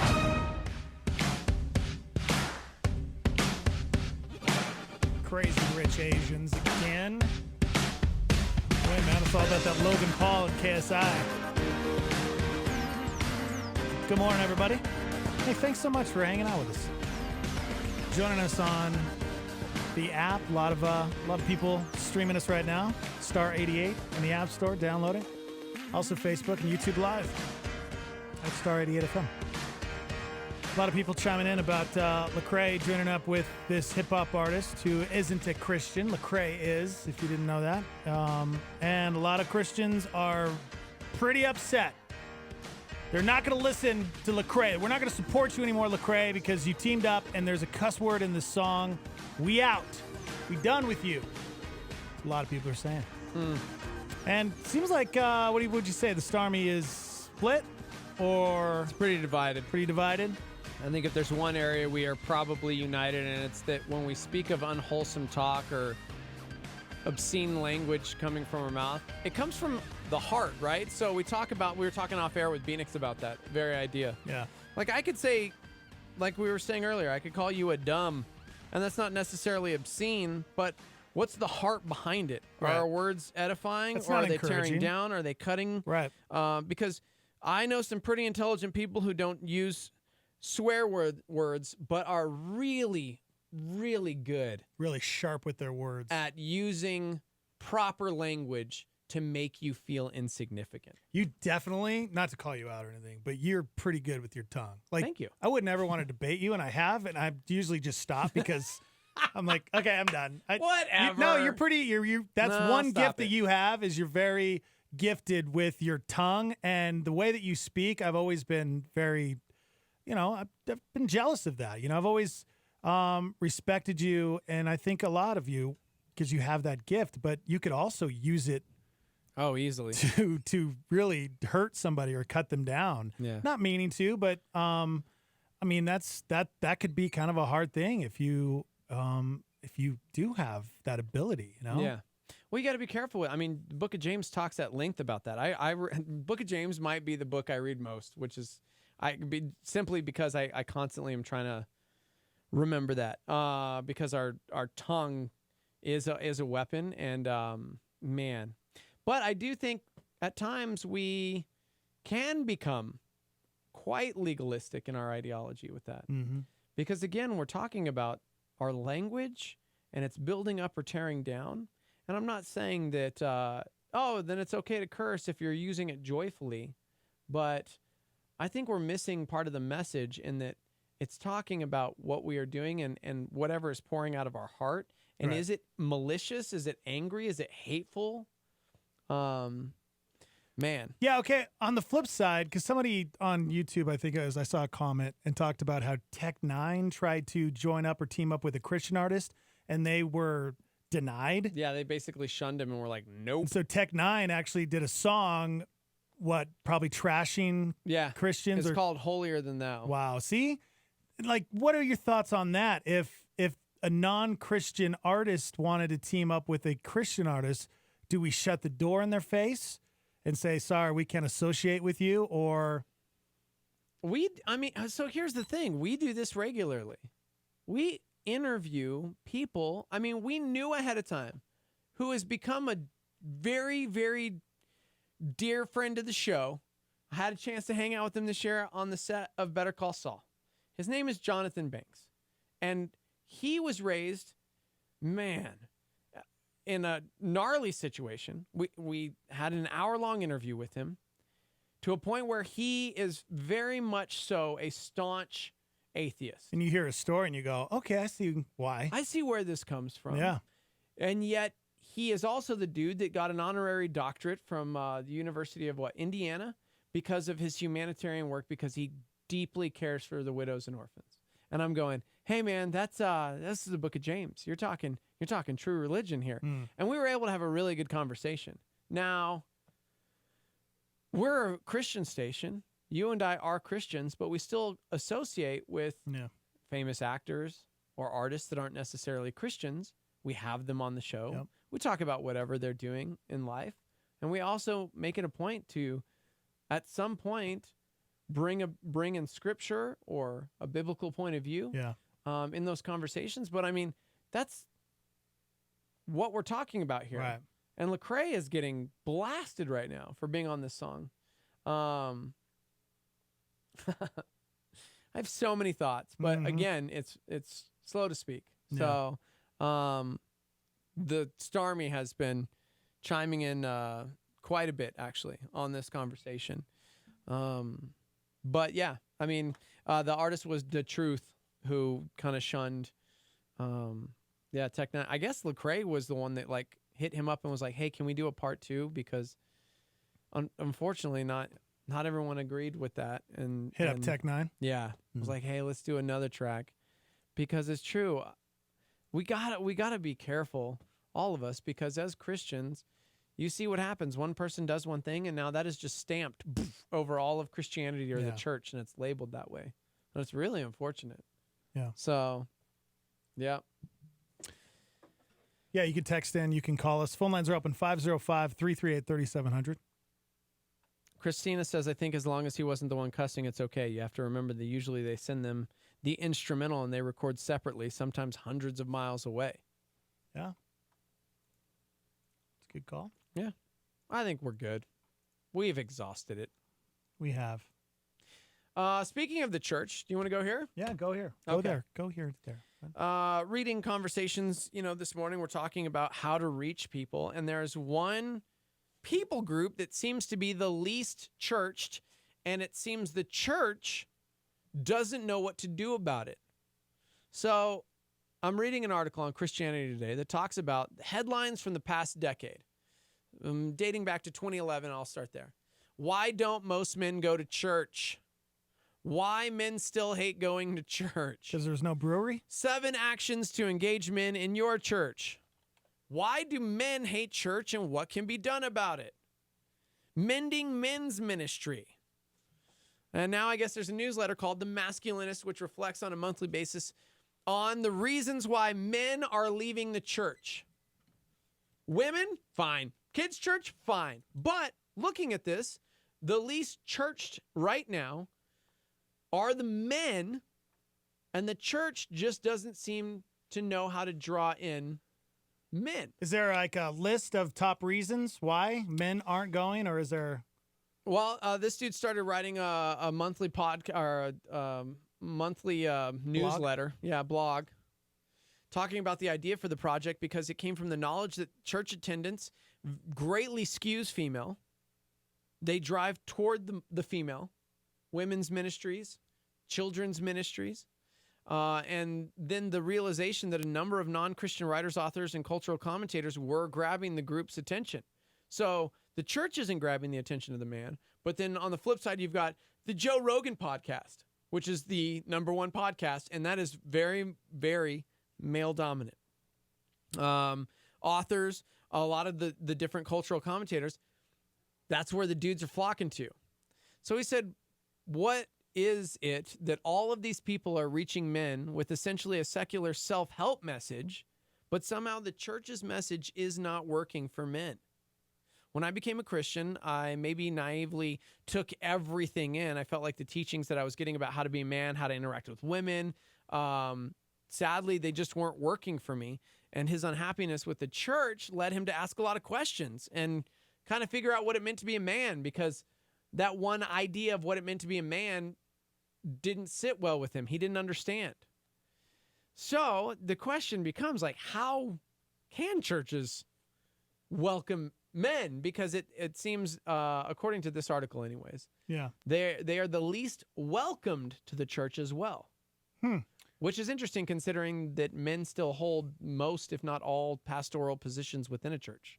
Do you think that a lot of churches target women because they know if they can get the woman, they most likely can get the man? Because not all the time, but I would say in some instances, the wife drags the husband along. Right. Is that maybe why? I'm just speculating. I have no idea. Right. But then I'm sitting here going, okay, as a man, what would I like to see? Do I ever feel like I know here at Calvary, I've never felt that because there's a lot of great ministries for men. Dude, yeah, challenge men, and then even just the series right now, because it's not just for the wife or for the husband, like the Smart Home series that Pastor Skip's in right now, which if you're missing it, dude, you gotta go back and podcast it. Basically, it's for the home. I mean, and the idea that, man, no matter what you've done to your home to destroy it up to this point, it's not beyond repair, which is great because it talks. He's spoken to the husband, to the wife. It's been a really, really good series. But I don't know. Maybe this is why. What say you, members of the Starmy? 505-585-LIVE. That's 505-585-5483. Yeah, I wonder. Yeah. Somebody says, we actually only went to church, and then my computer froze. Maybe 2 times this entire summer because I didn't feel like being the one that always made everyone go. I am the wife. Yep. So, yeah, the ladies, the wives, the moms, they're driving everybody to go. So what do you think? Men, chime in. What is it? Have you ever gone to church and felt like you didn't fit in, or that it was more geared towards the woman or the wife?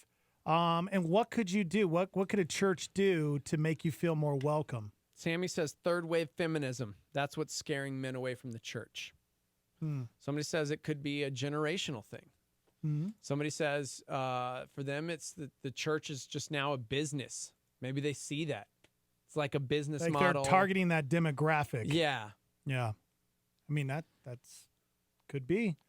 You know, I immediately think of just things that men like to do, and hunting trips, like a ministry where you get other guys together and you go do men things. And I'm not saying every man likes to do these things, but, hunting trips, shooting guns, maybe people like to work on cars, have a ministry where I know Sagebrush has this amazing ministry where if you're a mechanic, or you're good with your hands and you like building cars, they do like oil changes for single moms out there, or for women that don't have men that can take care of the car. Sorry, you're still talking about all the women's things. That's true. I did. Yeah, you're right. Yeah. But are you the hearing men, that? No, but the men, yeah, I know. Yeah, you're right. Yeah, but the men are involved. Yeah, the men that are already in church. Yeah. What I'm saying is there's a decline with men going to church. Yeah, but you get to do car things. Interest because it's geared towards the women. It's geared that towards is the women. what this article is saying. That's what I'm pointing out. And the funny thing is, as we're talking about it, the ladies of the Starmy are talking about the She Ministries fall semester Bible study. And then there's one dude chiming in, my boy Seth, who said, men, get over yourself, be the spiritual leaders, and get your family to church, to which all women gave the thumbs up on. Yeah. Like, that's cool, Seth, get over yourself, but you're talking to dudes who are like, I'm done. Yeah. I work 70 hours a week. I'd blah, blah, blah, blah, blah. Yeah, last thing I want to do is go to Weekends for church. football and chilling. Yeah. So, yeah, no, I get it. Caleb says many men in my church are part of the Christian Motorcycle Association. Oh, man. Let's see. Caleb also said my church actually made it a point to try to target the men, which wasn't easy because church seems to be less masculine these days. Man, people are chiming in left and right, though. Somebody says 2 sides of it. 1, worship at times is often uncomfortable for men because it tends to be emotive. The other side is that men are often rightfully called out for all of their junk, and they're quicker to peace out because they don't want to be called out. There are more fun things to do on a Sunday. Somebody else said, start showing football at church. Yeah, there you go. Somebody said, definitely need more classes, retreats, seminars for men. It's hard because... Yeah, but there's a small percentage of the men and women in churches that actually get involved in ministries in church. Would you say like the majority of people that go to church aren't even, you would say, members really, right? Like they haven't been baptized. They don't volunteer. I think the majority just shows up every Sunday or on a Saturday and they hear the message and they go home. So how is it that you can get people men, we're talking in general, to feel like they're welcome or they feel like it's geared towards them. Yeah. See, well, that's what's hard about it, because Stephanie said this is why men don't go, because the quote men things that you talked about were either sports related or mechanically related, and not all dudes are that atypical I love cars and football. It's so true. No, it is true. So maybe that's why I'm not into cars or football. So how are you going to get me? Exactly. Anytime we have Janae on Shock Therapy Live, I'm always going, stop it, because we overgeneralize what men are into, because it's usually like men are only thinking about sex, and I'm like, I got it. Churches need to start dating services. Okay. Can you imagine? All of the guys would come if they're trying to find that good Christian girl. No? Anyway? Yeah. Okay. Britt says, I think because church can be emotional, guys don't like emotion most of the time. Maybe that's part of it, that it's just too emotional for them. Too emotional. Brandon said, in my old church, it seemed like men were degraded with feminist messages. Men need encouragement along with the criticism. Yeah. Mm-hmm. I talked to a lot of my male friends, and they said women have taken over the church. Not speaking about fundamental denominations, just churches in general. Women have kind of taken the reins. But here's the thing, is it because the men aren't doing it? I think about the Challenge men's ministry here, right? There's a men's ministry here, or, had been in the past. And you'd go on these retreats, and every year it was like some of the same dudes, but usually from year to year, you would meet new people, and then you wouldn't see the same people over and over. And I know one big thing, and please hear me correctly. Let me finish it before you guys freak out. A lot of times, the women's ministry is full because stay-at-home mom, right? Mm-hmm. You have time during the day. Hey, let's go do this Bible study at this time now, during this time. And the man would be the, quote, provider. He'd be out working, and then he works all day. And then, you'd have these guys at the men's ministry basically complaining. So it gets dropped down to, once a month, essentially, because it's like, I'm just tired. I work all the time, Not a whole lot of stay-at-home dads. Yeah. No, you're and right. I don't mean that in a negative light, and I'm not trying to overgeneralize. I'm just saying that was one of the things noted was, well, these dudes just don't have the time. And when they do, they just want to rest. Yeah. They didn't feel like it, which goes along with Seth saying, man up and get there. But Britt says, you are so right, Steve-O. I definitely wouldn't go if I worked all day. Steph says a lot of churches these days are seeker sensitive, no emotions. I'm not sure where the emotion plays in. It's like 10 minutes of very mechanical songs, then the word, then you're done. Boom, should be perfect for men. Should be perfect for men. One about, what are the things that I love about church? And as a guy, when I go, the message usually, almost always, feels like it's being spoke directly to me. Mm-hmm. I'm being convicted. I'm also being encouraged too. I'll leave church feeling convicted and encouraged. I know it kind of seems weird, but you leave church, you should be feeling refreshed. It should be getting you ready for the week again and fired up, right? That to me is why I love going to church. Yeah. I don't know. Maybe a lot of churches just aren't. They're just failing in that area. That's what the dudes chiming in. As soon as somebody chimed in about the need for encouragement, it was just like floodgates. Yeah. Men are preoccupied with work and play. Us men preoccupied with work. Going to church reinforces the responsibility we have as men to be spiritual leaders, and we run from that kind of responsibility. I wholly agree with the need for encouragement. We do have a great weight and a great responsibility. We shouldn't shy away from that. Yeah. But I hear what they're saying. I remember, I had a lot of friends that went to a church here that no longer around. And it was always hammering the men.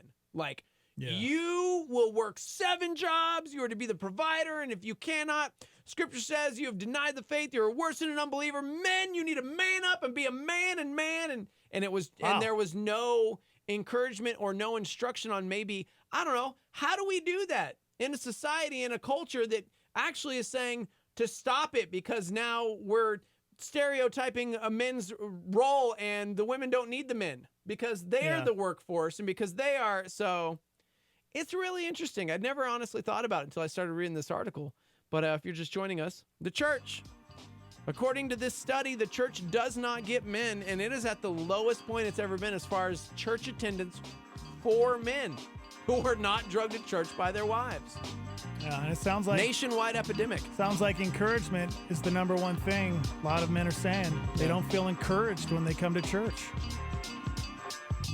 Thank you for chiming in, you guys. You guys can continue to do it on Facebook and YouTube. And if you're podcasting the show later on, you guys can always chime in. You can text in. Yeah, thank you so much. Amazing show today for a Monday, guys.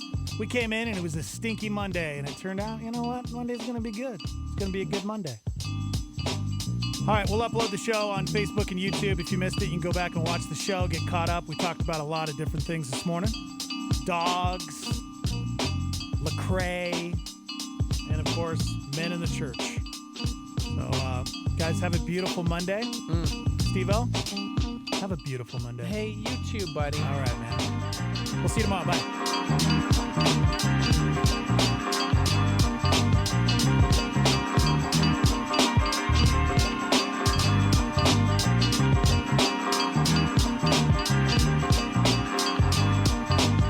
That's all we got. There ain't no more. That's right. Time is tight. It's the end of the show. This is Groundwire with Sean Dunn. Groundwire. Groundwire.net. Do you have problems in your life that you would like to overcome?